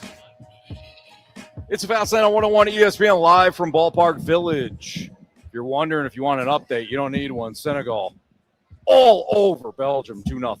All right, we've got our sports six-pack right now. Bradford, question 1, please. Question number 1. All right, from Grant Francis Fan Club, what the hell are the Maple Leafs doing? Well, they signed Bob. They want to win. Yeah, they went and got Sergei Bobrovsky. They went and got Nick Paul. I mean, Chris's brother. Maybe related. I don't. Maybe not. Probably not. Chris's I don't think so. Oh, okay. Yeah, but maybe at some point. Yeah, they're trying to win. Jamie, tell them. Sure. Trying to win. Okay. Question 2, please. Question number 2. All right, from Anthony's Pez dispenser. Wow, I remember that one. I don't get that. Do you feel the Blues are entering into the same path they have been in the past few years, where they failed to get that top superstar to get them over the hump and just go for a bunch of good pieces and sign them long term, where now it sets us up to be always fighting for a wild card spot rather than competing for a division title? You mean building a team like 2019? Yeah. Is that what they're talking about? Why would the Blues continue to do that? When's the last time the Blues went out and got a superstar? Like, you got to go back to Wayne Gretzky. Well, yeah, but even Keith Tkachuk, I'd say, like Doug Waite, those, like Chris Pronger when he was, like, those are some big ass names. But once the salary cap era kind of clicked in, your superstars, so to say, were Alex Pietrangelo, Vladimir Tarasenko, Alex Steen. Like, your star players were not superstars. Mm-hmm. The Blues have not been in the waters of signing, all sorts of huge names. So they have had to build strong, competitive teams through the draft and through making sure they're finding pieces that fit exactly the way they want to play the game. Sure. So I'm not worried about that. I'm not either. They're building a team. Yep. They're not just collecting random talent. And that's the difference, I think, when you look at it from a fan's perspective and you say, well, oh, wow. It's not over, Anthony. You've been talking crap all day. Belgium finally woke up in the 85th minute, decided, oh, there's a soccer match going on. And Belgium's fans pumped up right now. That's why it's never over, Anthony. Oh, the first time the manager's getting into the game now. First time we've seen him do any sort of hand gesture. That's why it's never over, Ant. It's all part of the strategy, Anthony. I doubt it. They very did much the old with this rope-a-dope. I doubt it. Anyways, they're building a team. They're not just collecting talent. I think that's the thing when it comes to fans. They look at, like some list of free agents, and they say, well, we didn't get the best ones. They're building a team. And they have an identity, clear identity. For the offseason, clear identity for the roster. Question 3, please. Question number 3. All right, from a 636, what is your favorite time for a game? Is it late morning, afternoon, at night? What is the best time, your ideal time to watch a sporting event? We're talking football. It's early morning on Sunday, man. Those European games. Yes, sir. Get your day going. I mean, Coffee. brother, 10 a.m. and the football is footballing. I You think can it's sit earlier, there. isn't it? It's like 9 a.m. You can sit there all day, man. Oh, I love You just rolled up. You're like, oh, crap, the game is on. Yes. And now I can play. I can watch. Nothing like it, man. Nothing like it, man. Nothing better than that. So those morning games for me. Yeah, I agree with CD. You wake up, you got football on, knowing there's still more football to come. It's not like Monday night and you're sad. Like, oh, after this, it's over. No, it's not. It's not over, Thursday. Anthony. It's not over till the next day on Tuesday. Unless it's November. Okay, action isn't all year long. They save it because they know Best it's special. time of the year. Best time of the year. I don't. For me, it depends on the game, like who's playing. If it's a compelling game, a really good game, I don't really care what time of day it is. Just don't give me a crap game on Monday night, please. Like Thursday night for a while there, that game was kind of that was terrible. But when Amazon started, it was it was a crap show. Yeah, that poor company. That poor $1 billion company. They were struggling with the football, man. Yeah. They were still making money though. Yes, they were. They were actually. All right. We'll roll over our six-pack. Keep those questions rolling into the Air Comfort Service text line 314-399. Anthony! I have willed Belgium back. I told you it's the worst league in soccer. It's your fault. I'm not even joking. I have powers that transcend what I'm capable of. 88th minute. I have trashed this Belgium team for 30 minutes, and they have tied it up. Are you kidding me? You're welcome. Hey, Anthony, you're welcome. You know who one of the worst pitchers is in Major League Baseball right now? Michael McGreevy. That guy stinks, especially in Atlanta. I see what come you're on. saying. It doesn't work unless you believe Unless it. I believe it. Yeah, You were authentic earlier with your horrible take on I this really game. was. Hey, as if I know. Yeah. Now, Michelob Ultra is a Spirit Light beer, the official beer sponsor of the FIFA World Cup 26. So be sure to enjoy an Ultra as you cheer on your favorite team. Sports Six Pack Part 2 next on 101 ESPN.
to answer your sports question.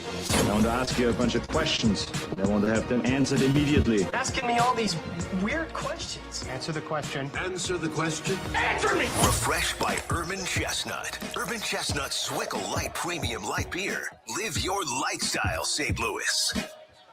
Live from Ballpark Village, it's Fast In on 101 ESPN. We continue our Sports Six-Pack here on 101 ESPN. So if you had a question, 314-399-9646 is the Air Comfort Service text line. So feel free to text in your questions. Question number 4, please. Question number 4. All right, we get a question from the 217. Jamie, give us your honest opinion of Aaron Rodgers. The 217 wants to see your live reaction. Well, we had Joey's mom's a big Aaron Rodgers fan. So, yeah, she's a Packers fan as well. So, and we got lots of Aaron Rodgers fans in the building. Well, I'm afraid that if I say something now, I mean, these people are going to take me out behind the woodshed and beat the pulp out of me. What about Jordan Love, who actually plays for the Packers? Yeah, I don't know. Actually, I just realized I think Joey texted this in. I mean, what's not to like about Aaron Rodgers, right? I mean, the man just oozes personality. I mean, I think if there's anybody that doesn't like Aaron Rodgers, it's the guy sitting next to me. Oh, he clearly hates him. I don't like him. Yeah. I'm sorry. I'm not going to lie to you. I'm not going to sit here and lie to you at all. You should be ashamed of Yeah. yourself. No, not a. Not You don't an like Aaron Rodgers. winners? Let him He know. loves him. Yeah. Let him. So what we found out is Joey's mom's not really an Aaron Rodgers fan. She's a more of a Packers fan. Oh, But she okay. does love All right. Aaron Rodgers. Who doesn't love A.A. Ron, man? Aaron. Well, we'll see how you feel by the end of the season, Kerry. When we're hoisting that Lombardi, What? I'm going to love him more than I do today. That participation trophy? Mm-hmm. That one. Is he going to go into the trophy case and like get one of your other ones out? That's around? stealing.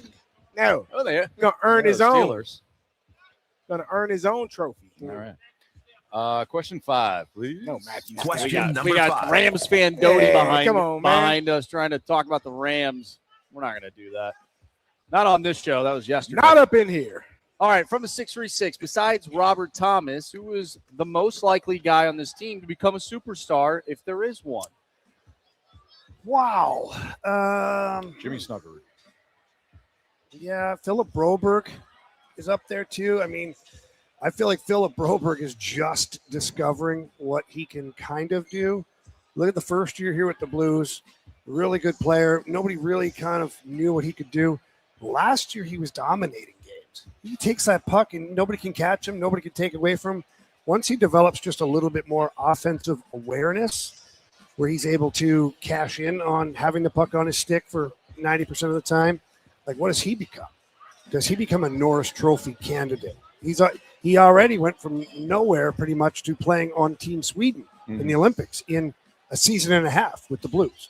So what does he look like at 27, 28 when he's really in the prime of his career? I think Philip Broberg has a chance to be that guy. And I actually think that Joel Hofer has a chance to be that guy. Yeah, we really don't think about goalies all too much, but Joel Hofer was pretty nice. Really friggin' good last year. He was. And he's just getting his opportunity as the guy. Yeah. All right. Question 6, please. Question number 6. All right, from the 314, what are your thoughts on these NFL stadiums bringing in grass for the FIFA World Cup, but then going back to turf during the NFL season? George Kittle had a big rant about that the other day. He's like, well, all of a sudden you can bear the expense for the World Cup, but you can't do it for your NFL players? Go World ahead, Cup is how many weeks? I don't know. 3, 4? Yeah, but those fields are probably getting the same amount of action as an NFL season. But it's not having to deal with the climate change throughout a season, the costs that are going to – I would almost guarantee you it's about money. Like it's much cheaper to put that turf in and leave it there, and once it's done, it's one payment. You don't have to worry about it. You set it and forget it, and you go on about your day. Whereas with grass, you have to constantly, like I can speak from my own experience playing in Pittsburgh. The weather changes from September to January. In Pittsburgh, we had an issue where not only did the Steelers play there, Pitt played there. They played all the high school state championship games there. And so that field would be torn up by the end of the season for the high school season. So around November, it's torn up. And we played a game against Miami one year where you can Google it. A punt was punted and the ball literally stuck in the ground. They tried to put new sod in, I think, a day or two before our game. I think it was a Monday night game after all of those high school games. And I think after Pitt played and the ball stuck in the ground, it did not move. So they aren't – we know that it's usually about money. And if they can save money by putting that turf in and, like I said, set it and forget it and go about their day, that's probably what they're going to do. Michelob Ultra is a superior light beer and the official beer sponsor of the FIFA World Cup 26. So be sure to enjoy an Ultra as you cheer on your favorite team. We got the biggest question of the day next in the Fast Lane. We want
from Ballpark Village on 101 ESPN. It's time for the Fast Lane's biggest question of the day. Presented by Banner Construction, the experts in James Hardy siding. It's Fast Lane on 101 ESPN 506. Your time check is brought to you by Clarkson Jewelers, an officially licensed Rolex jeweler. We are live at Ballpark Village ahead of tonight's 7 p.m. kickoff between Team USA and Bosnia. And the crowd is starting to fill up here at Ballpark Village as we expected. it's going to be a fun night and a great match. Time for the biggest question of the day. All right, gentlemen. Well, right now the world is watching the biggest stars compete in the World Cup. We talked about it earlier today. Harry Kane, he took matters into his own hands and dragged England back into the match as they eventually won. But in sports, we see superstars perform well in the regular season and whatnot, but some they ultimately falter on the biggest stage.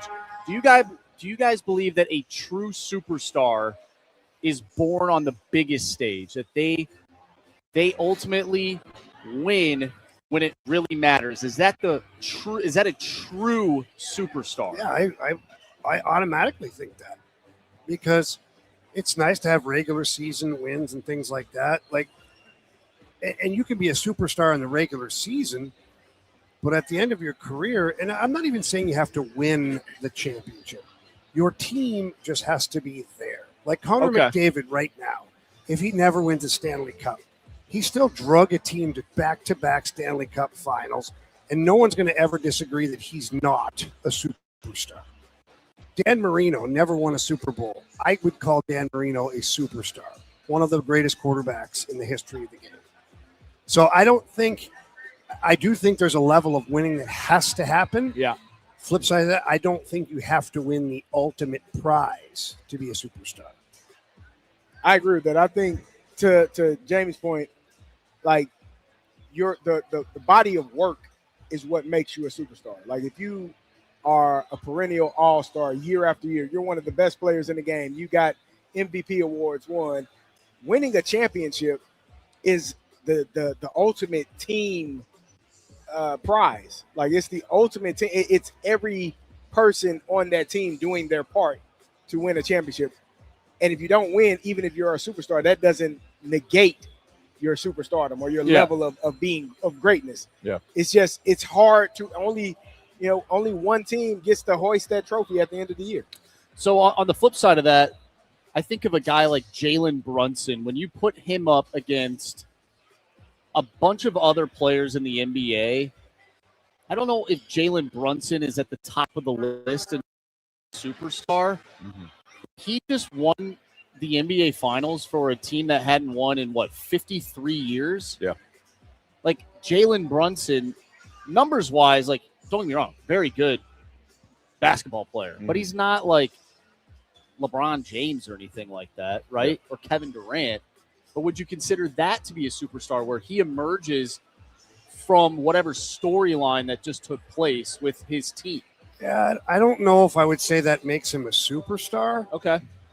Because not every guy who's a part of a winning team, no matter what the circumstances, is a superstar. So, like, we love Big Rig Pat Maroon. Yeah.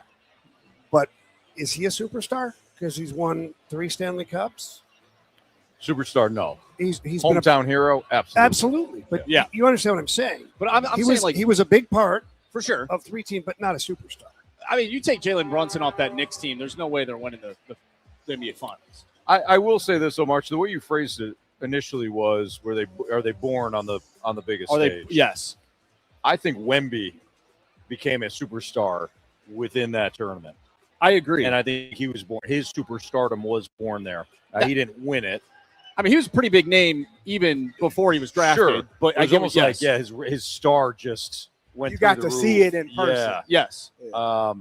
Jalen Brunson, I don't know if I can put him in superstar. I know where you're coming from, though. I mean, again, the Knicks hadn't won since T-Rex in the gang roamed the earth. Yeah. But they did come back in the 90s. Yeah, they certainly. They're still around today, even though maybe they need to go away for a little bit. Well, it seems like they got a good handle. Better movie. But. Got a handle on it now. I don't know if I can put Jalen Brunson in superstar. Not yet. If he continuously gets the Knicks to like the Final Four, like if he can, that, then I think you can. How much? Let me ask you this: how much does a superstar almost have to do it on his own to become a superstar? Like, think of Josh Allen. See, I don't think that they do though. Like, because when I look at the NBA, I've done this. I've gone back a number of years, and the only superstar that I could say won a championship without I just looked at the NBA. We broke down the NFL Hall of Famers and Super Bowl championship teams. But in the NBA, the only team that I could go back to was the 94 Rockets when they won a championship, and Hakeem Olajuwon was the only Hall of Famer on that team. Can I see your Hakeem Olajuwon and raise you a LeBron? But he also Cleveland. But Kyrie Irving is going to be a Hall of Famer. And he's the one that Kevin hit the Love big is going shot. to be a Hall of Famer. All right, so let's take away the winning then, because that's what you said initially too about winning a championship. Can I throw another name in there? He dragged. What about 2019 Kawhi Leonard with the Toronto Raptors? That might be because when you look at the rest of that roster, now they're still all playing. Yeah, but yes, that's Not probably one person that won a championship that was not surrounded with at least one other Hall of Famer. I would have to look at that. But if you don't list and see, I don't think Kyle Lowry is a Hall of Famer. Right? No, I don't see that. Maybe like good piece for sure. I don't. But if you take away just the championship aspect of it, the year that LeBron went to the NBA Finals with 4 corpses, the year they lost. Yes, when Kyrie was injured. You're talking about the pass. The year that who was it? He thought that they might have been tied. J.R. Smith. Yeah, that year. Yeah, I'm talking about that year where it was LeBron and like Matthew Dellavedova, four of his neighbors that he picked up was it, going into the finals. They were struck. They had a rough. That was a rough team. They stunk. LeBron elevated them. Probably, yeah. LeBron had been established though by that time. I'm just saying. No, but superstar. But to your point though, I think what you're trying to say is to become a superstar, do they have to have that one moment where they elevate everybody around them to where then they are born? Hey, this guy did it in the playoffs. Oh my gosh, he's a superstar. Where you look at the team, you're like, I don't know if you're that good, but you got that guy, and you make me nervous because that guy could be special. Right. Yeah. I'll say aye. Hey. Okay, Carey. Fine. That's fine. I'm off, dog, on the Super Bowl. I mean, on the Superstar Championship combo. You know how I feel. Yeah. You gotta have a great team. You know what I mean? I know. Johnny gets it. Tell you who's a great team? Belgium. These Belgians got no quit. I can't believe you did that. These Belgians. I can't believe you did that. These Belgian waffles got no quit to them. Now, is this over? Like, honestly, I kind of am. So, hey, we've had the conversation before, the anatomy of a collapse. Yeah. Is this game, like, Belgium's going to win this game? Oh, 100%. Like, this is a pretty tough look for Senegal. Yeah, Senegal was up 2-0. In any other sport, they might as well be up 50-0. Oh, well, what is he I don't doing know why today? he says that. How do you do this this today for? Well, I almost did it, but I stopped myself. Never mind. What's your problem? I almost did it. How much time you have? Because you're going to need some time. About 30 seconds. 30 seconds. 45 minutes left in the show. He can give you all the issues that he has. Oh, that's true. In that time, I think 45 minutes. Would be should fine. we read off the one text? Anthony, if you want to, I'll pull it up for you. Did he text back? I don't know. I don't think he did. He's probably not going to listen ever again. Well, no, not with my response. Yeah, I got it. And I never respond, but You these have two it got too. the text line all in my You face. never respond. So this person said, first of all, I don't like any of this. He said, I guess you keep audience updated on scores I asked for you guys to keep us updated on scores the other day, and you said no, all caps. Mm-hmm. Now you're giving scores before I see them. I'm poor. I have to watch on Telemundo. There's a 30-second delay. Please be considerate. I believe there's a law/rule that says you can't give out scores if you're covering or showing the game. I know you guys know this because I've discussed it. You've discussed it before. So I just responded. I said, sure, anything for you. Need us to wait 30 or 35? Just let us know and we'll accommodate. You're important to us. And then I said, also, what you're referring to is the play-by-play. We can't do play-by-play. If you don't have the rights, you're confused, but we still love you with all our hearts. And that's very nice. Perfect crab sandwich. No, Carey. That was authentic. I mean, he closed it. It was authentic. He closed it. He said, we love you with all our hearts. But I know Anthony. Did he put a little extra sauce on it, too? You know it. This person saying, I am important. And I said, yes, you are. He said, there's no I in team, but there is an M and an E. That's what this guy said. I said it's okay. We got your back. Cool. Yeah. Marshy? I'm just waiting for the fire up Anthony. I thought you were going to say Text. FUCMU. There's always fire up Anthony. Fire up. It doesn't happen. CMU. It doesn't happen often. FUCMU. No. FUCMU. Fire. FUCMU. Chips. Yeah, rise up, Chips. Rise up, fire up. Fire up, rise up. Firebirds. Go, yeah.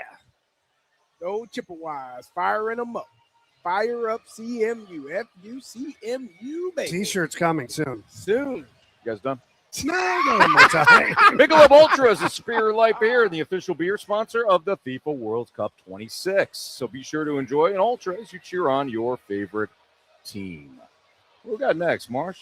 Got Daily Drop? We still doing that? No, we got a Cardinals segment, Anthony. Are the Cardinals more than just a fringe wild card team, like a World Series contender? Yeah. No, they're just Fire up, you know what? Cardinals. Why don't we move on? That's next. Yeah. On 101 ESPN.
Live from Ballpark Village on 101 ESPN.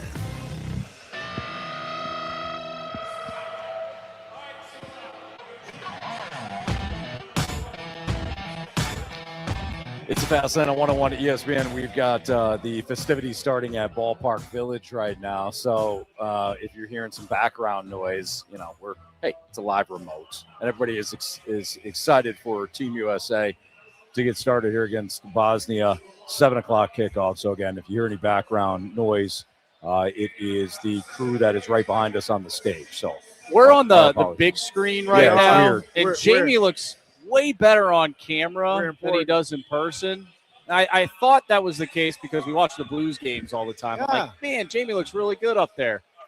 I see they're zooming in on his face now. They can hear me. Yeah. I don't know if they're zooming in on Jamie. I think they are. I'm just gonna pretend like they are. Okay. I think the camera. You gotta give these people what they want, guys. Yeah. Oh, now they zoomed out. I think to us. I think the cameraman knows exactly. Here we go. There we go. We got strobe lights and everything. Yeah. Oh, they knew that we were going to be here. This feels like at home. Oh, do you feel all right? Oh no, this is wrong. Well, it's hard to hear through these things. Yeah. You just did a carry. Wait, it's like Nirvana. We're here. We're here cheering on Team USA. Yeah. Why are they playing a Canadian band? That's a great point. Wow. That's a great. Wow. Maybe they don't know. That's a massive oversight. I think that's a misstep. Just saying, guys. Maybe they don't know. I wouldn't know. This is Rush. They got to be playing some Leonard Skinner. Yeah, or Bruce Springsteen. Born in the USA. Born in the USA. I know that one. Let's go. All right, boys. So the Cardinals more than just a fringe wild card team. No. Would you like me to explain? No. Okay. I don't understand the question. That's okay. I'm going to explain it to you. Put on your glasses. You ready, Jamie? Yeah. Give me a second. It is hard to see in here. Okay, they took on the Braves last night. Like the Braves, statistically, when you look at the standings, all that fun stuff, really good baseball team. That team has been awful in June.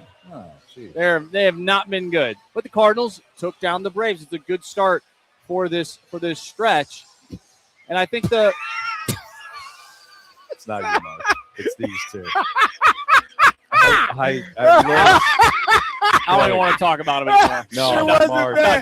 Marsh. I'm telling you right now. It had nothing to do with you. I looked up and I knew that those two guys were going to be looking at each other. Okay, continue. No, I'm done. No, I'm listening. Oh my goodness. They took on a good team. They took on the Braves team that have been struggling, but they're still good. Yeah. Okay. I just want to know, like, obviously they've slipped a little bit in the wild card standings, and they've been slumping a little bit. But like, what is there more to this team than their faults? Like, is there more there than just being a fringe wild card team? I would define the Cardinals as plucky. Plucky. They're okay. a plucky Yeah. team. Like they're kind of they're kind of a gnat, you know. Plucky? No, plucky. What is plucky? It's like like gritty. Like you don't go away. Hey, you know. You've seen the Avengers. Yes. Do you remember when they say, you know, you Yes. guys are plucky? He goes, Yeah. don't call us plucky. We don't know what that means. Yeah, I don't know what that means either. I thought he said lucky. They're like plucky. Like they're not. It doesn't matter how many times you say it. He's not going to. I'll just read the Not Google gonna make definition. Pluck? And Like I'll- it's not bird? Are you trying to make a play on the bird? any sense to him? I don't Now understand. I put plunky in. I don't know what plucky Plucky. means. Describing someone who shows determined courage and spirit, especially when facing difficult challenges Who or the when hell they gave you are that- the underdog. Who the hell gave you that word? Bradford? Did he Yes. whisper it in your ear? Yes. I've He never texted heard- me. He said, Plucky. they're plucky. I've never heard of Plucky. it being called. Anthony, being called these plucky. birds are plucky. They are. Now that would make more sense, actually. Listen. Yeah, you pluck them, right? You pluck them. You You pluck gotta them. better pluck them before you eat them. Pluck them. I mean, come on. That's the exact definition. Wouldn't you say? When you pluck them. They're spirited. No, I'm not talking. He wants to pluck the at Cardinals, this point. man. Unbelievable. They are, though. They're spirited. They got a lot of spirit They got to a them. little gusto. They to never them, you go know? away. They're like roaches. Are they great? No. Are they Roaches? terrible? No. Well, they are hard to kill.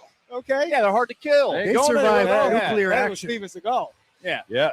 What should I say? Like mice. Those Time things to never kill, go too. away. That's I feel like. Depends what kind of cat you have, I guess. That's true. Oh, at the baseball fields last night, there was a hawk on top of the one of the light posts. Yeah. Was he plucky?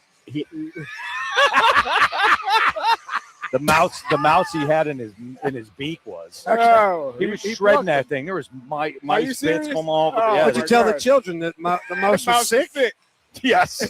He definitely is sick. Don't worry about that mouse. That mouse is sick. He Sorry, ain't Carey. coming What back. were you saying about I the just- lucky Cardinals? I never heard that definition. That's an interesting one. But Does it fit? After you read it, face adversity, fight back. They're determined, have courage and spirit. And when facing difficult challenges or when they are the or underdog. when they are the underdog. Nobody. Well, they're a bird or a dog. Nobody's more plucky than the Cardinals. Either way. All right, so the I 314 think it's a better word, but that's great. the 314 here is really helping me out. The question is asking, this is what the 314 texted in. The question is asking is if there is more potential in these players to be found. Oh. Well, I Yes. personally think they're plucky.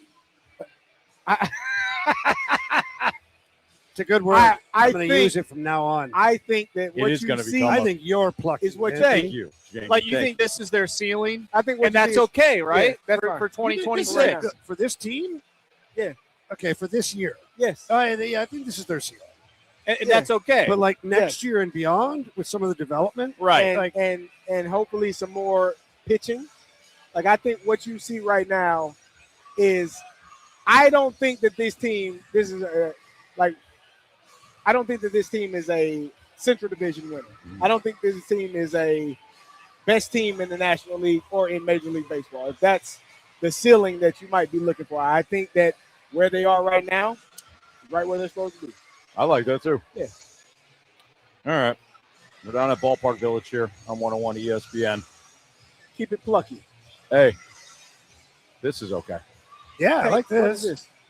ACDC. Yeah, that's what I was But thinking. they're from Australia. Yeah, shoot. So, like, I'm just saying, man, if It's we're going to almost be, American. if We we're haven't gonna- even played. We haven't even if, played an hey, American band. if us yet. Americans are going to partake in, Us Americans. I missed that. So you pointed it out. if us Americans are going to be here cheering on our team, it's not that much to just mandate that every song is from a U.S. band or USC. I There's agree. plenty of them. I don't think that like what's next? We have the Bosnian band on here, like They might. Maybe. and even that would be more appropriate. Yeah, 'cause true. They're 'cause playing they- against Bosnia. Right. And we're in St. Louis. Yeah. And we're in St. Louis. So yeah, so lots of things that you could do other than playing, bands from other countries. Well, I made a vow to a person I don't know on the text line who's being kind of a Diamondback, so I won't give out the score right now to the Belgium-Senegal game. I made a promise, Marsh, and I will not break that promise. It is the Fast Lane on 101 ESPN. Michelob Ultra is a superior light beer and the official beer sponsor of the FIFA World Cup 26, so be sure to enjoy an Ultra as you cheer on your favorite team. We do need a new Beat the Streak contestant. Okay. Austin Riley did not get a base hit last night for our pal Chris. All right, so text in BTS to the Air Comfort Service text line, 314-399-9646, and we'll play Beat the Streak, and we might have to set up some new rules for Bet the Board. We'll do that next on Why? 101 ESPN. You'll hear.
It's the Fast Lane on 101 ESPN.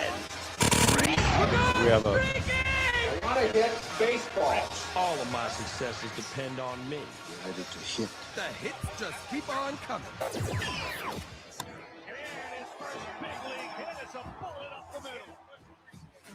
It's a Fast Lane on 101 ESPN. We are live at Ballpark Village. The DJ is loud in here. Love it.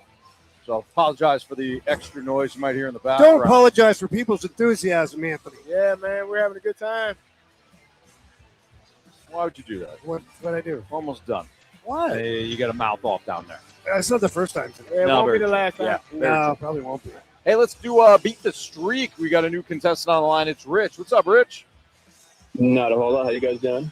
Doing good. Appreciate you joining us. Thanks for listening. March, what are the latest streaks? All right, Carey is heating up. He has a streak of 8 right now. I have a streak of 4, and the rest of you gentlemen will begin at 0. Yeah. Thanks, Harris. You didn't even run that last one out. I like the challenge. Does that bother you? Yeah. Oh, okay. Hustle. Who did you have? Michael Harris. Michael Harris. Oh, okay. He would have been out anyway. Give me Drake. Drake Baldwin. I mean, Doug Baldwin. His brother. Alec. Alec Baldwin. I'm going to go with Alec Burleson tonight. Okay. Rich. I'm going to go Mason Wynn. Mason Wynn. Is it me or Jamie? It would be you, Anthony. All right. Jamie, take Matt Olson. I'll take Matt Olson. Please and thank you. Jamie? Give me, is Herrera taken? Nope. No. Give me that Herrera. All right, there you go. All right, so there's Beat the Streak for you. Rich, good luck to you. Hopefully we'll talk to you. I don't know when the Cardinals play tomorrow, late in the day. Listen, Rich, we'll call you. All right, Hey, buddy. Sounds good. Later. At some point. I know we got to talk about Beat the Streak here, but remember, you guys, we were talking earlier. I mentioned the family that we're really good friends with who's from Bosnia. Yep. So my buddy Ideen texted me because I gave him a heads up. I said, hey, can you give us a little background on, how your family eventually wound up in St. Louis? He said, we moved to St. Louis because we had family here who were established as well as refuge from the war to gain a better life. And, man, we are grateful for that. Yeah. This is what makes America great. In general, the U.S. government at the time selected St. Louis for refugee resettlement because of its surplus of affordable housing, job market, etc. Word of mouth quickly spread, and it became the biggest population outside of Bosnia. So this is somebody that is, who's got family from Bosnia, born and raised kids right here in the U.S. This is why this match means so much to the fine folks here that live in St. Louis who have, family that are from Bosnia and are also might be rooting for you for Team USA because their kids are born from Team USA. So shout out to Ideen, Zenaida, Auden, and Donnie. They also have a sweet baby girl as well that was just born in the last 6 months. So nice. Yeah, great family, great people, no doubt. So bet the board. We decided that we'll push it back till tomorrow because having a draft when we're at Ballpark Village is a little tough. But do we want to go with new rules? No. Jamie says no. Carey I don't says even know what yes. you're talking about. So He didn't even know the rules. He just said no because we've established that he's old and surly and he doesn't like change. He told me I don't like change. That's how he said it. Yeah. He's mean and surly at times. Wait. Weren't you part of the conversation we were talking about? And you No, he liked wasn't it? there. He wasn't there? Oh. He might have been. I don't there, remember. Actually. I think he was. I think he was. I don't think so. No? All right. Well, Might have been honestly, last Friday. Why don't you tell me what the hell your changes are, At and I'll least- let you know if I was there to hear it or not. At least try that out. everything would be based off 100. Okay? Who the hell wants to do that homework? Okay. It's going well. I told you. He hates change. You wouldn't have to do the homework. I'd actually have more. I would have more input from Marsh. I'd take more input from Marsh here on this because you don't have to do the homework. He would. So you're trying to sewer my guy Marshy with more to do. You don't care about Marsh and work. That's absurd. I do. 100% care about Marshy. It's And just work. adding 100 or subtracting from 100. Yeah, you'd have 100. You'd have 100. I don't think it's. I So don't you're think it's giving very me difficult. $100? No. Well, I mean, fake. We're taking a picture here live on air. Yeah, celebrating together. Everyone together. Lead in, Marsh. No dead air. I'll just keep talking so we don't have any dead air. Dead air's There cool. you go. Nice. Thank you. What happened? What happened to our Belgians here? They got a penalty? Penalty. It's still going. Marsh, you got to put your email in here and get free pictures. Get the Jelly of the Month Club. This is completely going off the rails. Well, you don't want to do it. You hate the new rules. Well, if Anthony's giving me $100 to do it, I'll do it. He's not giving you $100. Anthony, give What the hell am I supposed to bet with? It's a fake 100. You get a fake hundo every day. That? You get a Monopoly That's 100. illegal. Okay, you know what? We're done here. We're not doing it. We're not doing it. He doesn't even know we'll just what's keep it. going Well, on. you haven't finished the sentence yet. Who won from last month? You did, Anthony. Thank you. Do you know what? I think I hit 5 of my 6. Did you lose the Braves one? Yeah, I Yep. did. Can you believe that? Yes, I can. Otherwise, you know why I can believe that? otherwise, We were all on the Braves, I know. basically. We were all blank talking Liberatore, except for CD, Thank who you. wasn't really backing him. he didn't. I commit to it, wasn't though. blanking him. I thought he was going to do his thing. So we were all on Atlanta. Mhm. You knew the Cardinals were going to win last night. If I'd have taken the Cardinals, I would have had another last day victory. I wouldn't even be mad. Like, that would be remarkable. All right, so what do we got here? So what's the new rules? The new rules would be you would have one. Thank you, Marsh. You'd have 100 to play with each day. Yeah. Okay. Let's say you take a minus 150 favorite. Okay. Whatever you would win from that, you would collect, and that would be your total. Okay. Okay. So let's say you take you love taking the big underdogs. Especially when you're out of town. Yeah. The plus 500,000. Right. Yeah, If you even hit when I texted in, You hit one of those. If you hit one of those, you won. pretty much won for the You're month. playing with house money. Okay. Yeah. Or you can play it slow. Time's up, Anthony. Here's the deal: the penalty kick. Belgium just What you were doing? 35 seconds. It's 35, right? Yeah. We waited for my man. Belgium just went up 3-2 in extra time on a penalty kick. I didn't see the penalty. He tackled him in the box, it looked like. Okay, well, not allowed. As Probably. if that ref calls that crap. This part of the game. So Let the players Oh, sort she's it out. crying. So Belgium is up 3-2. I did more bleep talking about Belgium when they were down 2-0 that I feel like this is partly my fault. Oh, absolutely. Well, it's not partly. Sorry, partly my victory. Oh, no, Anthony. You don't get credit. You don't get credit. You only get the blame. Not with the stuff you're saying about our Belgian friends. Yeah, man. I spurred them to victory, is what I'm saying. You know? Well, you certainly did something. So here's the deal. There's no, what's it called? No golden goal. Yeah. So they got to keep playing. So I don't know how much time is left on this extra time, but Senegal better get in action. Is this the biggest collapse in sports history? You often do this. Yeah. Every time 2-0.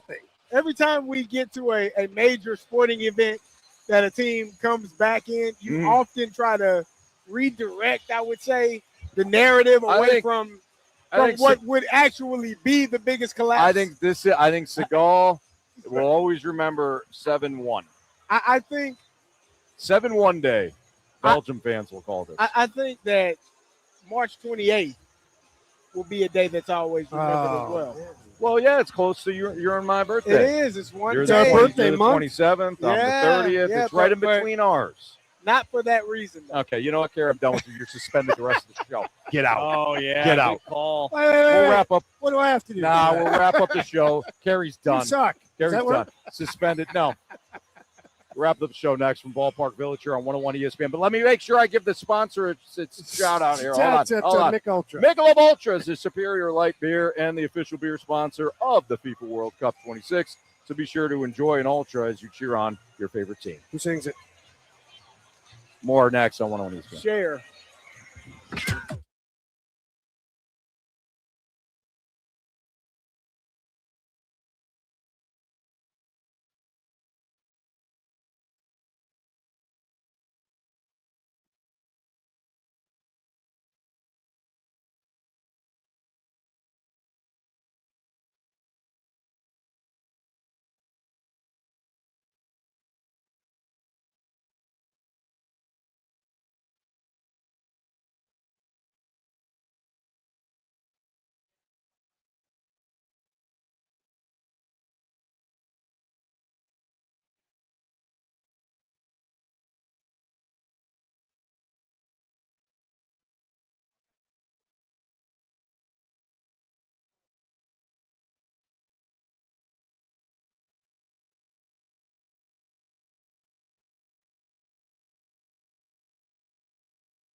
Hey, Bradford, count me down.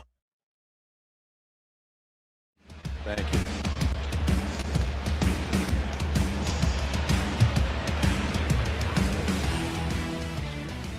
If you miss anything from today's show, as we're live from Ballpark Village for the Team USA and Bosnia match, you can always download the podcast available at 101ESPN.com or 101 ESPN mobile app powered by Dobbs Tire and Auto Centers. Podcast brought to you by Schaefer Door Company. Marsh. Oh, we do have a final, by the way. Belgium 3, Senegal 2. Senegal blows a 2-goal lead and loses today. So the winner of USA and Bosnia will play Belgium in the round of 16. Wow. How about that? Marsh, you got any criticisms and/or compliments? Criticisms and compliments. All right, let's go to Curb Stomp. Today's show as a whole, Canadian Speedo was a Ballpark Village banger. You guys bring more heat than the weather. Seems like you boys have enjoyed a few ultras. We have not. We have not. Yeah, no, this is just us. This is just us. Yeah. Go Cardinals, and shout out to the Snake Pits. From the 314, Jamie is a fun sucker. Wow. Oh, because about the board thing, probably. Yeah. Pluck you. From the 314, everyone have a wonderful evening. Go Cardinals and go USA. Yes. Go Cards. Go Team USA, baby. 573 says America, baby. America. 314 says, great show from us Florida transplants from St. Louis. Oh, nice. Fastlane has us booked for listening or watching Go Cards and USA. Love it. Well, thank you Thank you very much for listening. Appreciate it, each and every one of you. All right. You do 3 stars? Let's do some 3 stars. It's time for the Fast Lane's 3 stars of the day, presented by Circus Sports. No bet fees ever with the world's largest sports book, now at your fingertips in Illinois and Missouri. Now, so there's no confusion. Bradford, you don't have your own 3 stars. Is that correct? All right. Okay. Our 3rd star of the day. March, that was nice of you. I just wanted to make sure. That was real nice of you, dude. Our 3rd star of the day goes out to the Eagle behind us. It took him all 4 hours to finally be able to stand up, but there he is. He was resting. He was resting. He was resting. Big game tonight. Yep. Had to make sure he was ready to go. 2nd star of the day goes out to all of our great listeners that showed up today to hang out with us at Ballpark Village, taking photos and having a couple conversations with us. We appreciate everybody for showing up today and hanging out with us. No doubt, yes. And, of course, our 1st star of the day goes out to the United States of America. Yes. The soccer team, to be specific. Yes. They will hopefully come out with a W tonight. Starting to get nervous, boys. A fun nervous, an exciting nervous. Looking forward to tonight's match. Gets going here in a little over an hour. Yeah, it's buzzing down here already. Lots of people. Love seeing the energy in the building. Now, if we had to do losers of the – actually, that's a tough word to say. Wow. Unfortunate. The unfortunates of the day. Seagal? Seagal, number one. Steven Seagal. Yeah. No, not him. Or Senegal. Senegal. Oh, yeah. Senegal. And we did have a Steven Seagal reference earlier today. Yeah, we did. From Carey. The other one has to be having that game in particular spoiled by one Anthony Stalter. Yeah, I didn't even know I was spoiling it, but we did have one listener, Jamie, that was a little behind, and I ruined his day. Really didn't like or her day at all. No. He or she was very poignant too. I asked you guys, give me some scoring updates the other day, and you said no. I don't remember that. I actually don't remember that either. I don't remember that at all, actually. Yeah. Here's the way we did do that for the Olympics for Team USA in hockey. Yes, we did. But that was like a few months ago. Yeah. Not the other day. No. Here's the way I look at it. Maybe this person's been in a coma. This one person may be upset. But what about all the people who are driving around, working hard today, putting in lots of hours behind the wheel? They don't have the ability to be watching that game. Yes. So they're listening to us. And why would we not give them updates on important World Cup games? This is why I Jamie, feel like we'd be failing more people by doing that. Yeah. You know, Jamie, you're a hero. You really are. You're a hero to those people. Thank you. They're driving around. They're on the edge of their seats. Yeah. Like, what's going on in that game? What if you got your Senegal kit on and you're like all fired up and you hear Anthony talking about the greatest lead ever or the biggest lead in soccer history? Yeah. A bloodbath, I almost called it. And then you tune in later and find out that you blew it. Yeah. I drew up so much excitement for that game. Isn't it wild that doesn't matter the sport? You have a 2-goal lead. You're gonna blow it. You're gonna blow it. Yep. You got a 25-point lead. You're gonna blow it. Probably. You got to close that out. You got to close that out for sure. Yeah, you should, but not Got all to tighten up teams do. defensively. You got to play for the team, not for yourself. Senegal clearly got on their own. There are a lot of independent contractors in that second half. Yeah, I think that's fair, Jamie. A lot of guys that were playing for the name on the back of the jersey, instead of the flag on the front of their jersey. They didn't have total. kit. They didn't have total buy-in. No, they didn't. They didn't play physical enough. They didn't play total football today. Hey, how about Jalen Brown's a 76er? They weren't complimentary in all one facets of the game. That's beautifully described. What do you got there, Mark? I was just saying Jalen Brown's a 76er. They traded him, huh? Yeah. Celtics said, get out. Well, they kind of had to after they tried to trade him for Giannis. We talked about that the other day. So you didn't land Giannis, but you do land somebody from the Sixers. Yeah, so if I'm not mistaken, it's Paul George.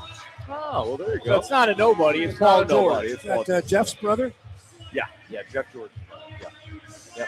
Oh, we got a listener that was standing right next to us. He's on the Slam Cam now. What's the Slam? What's the Slam? Oh, they're slamming Michelob Ultra? Yeah, Is that what you're doing down there? All right, fair enough. Yeah, we are live at Ballpark Village. Yeah. In case you're hearing. We're you live might- at Anthony's house. Yeah, you might not. you might not be hearing us right now. You know, this is a cool environment, though. This I really like is. this. This is really cool. Yeah, a little toasty in here. But It's a little toasty. That's okay. Yeah. What's your predictions, guys? We got a minute left. What's your predictions tonight? Oh, USA. Yeah. You got to 2-1. score? 2-1. 2-1. I'll say 3-1 USA. 3-1. Empty netter. Well, if it were up to BK, yeah, they'd pull the keeper. You can though. He can just join the play. You're allowed to act the goalie. You Yeah, can't pull he can actually He run can up join there. the play, and when he's outside the box, he can't touch it with his hands. Yeah. Yeah, and those guys usually have a You good only touch foot. it with your hands if you're inside the box. That's correct. Otherwise, you have to boot it. Yeah. With your boot. Or you can't play. Correct. Yeah. Thank you, Jamie, for that breakdown. I was going to say 2-1. Then I was going to say 3-1. So why don't we go with 2-0? All right. Wow, clean sheet, huh? Clean sheet. They call those. Clean sheets. Hey, a couple of thank yous. Bradford Bruns back in the studio. Jody Roman got us set up down here. Twice. Attaboy, Doty. Nice job. So that'll do it for us, for Jamie Rivers and Carey Davis and Andrew Marsh. I'm Anthony Stalter. Go Team USA. Bring home a dub. Let's go. Then we'll face those Belgians in the next round. We will see you soon.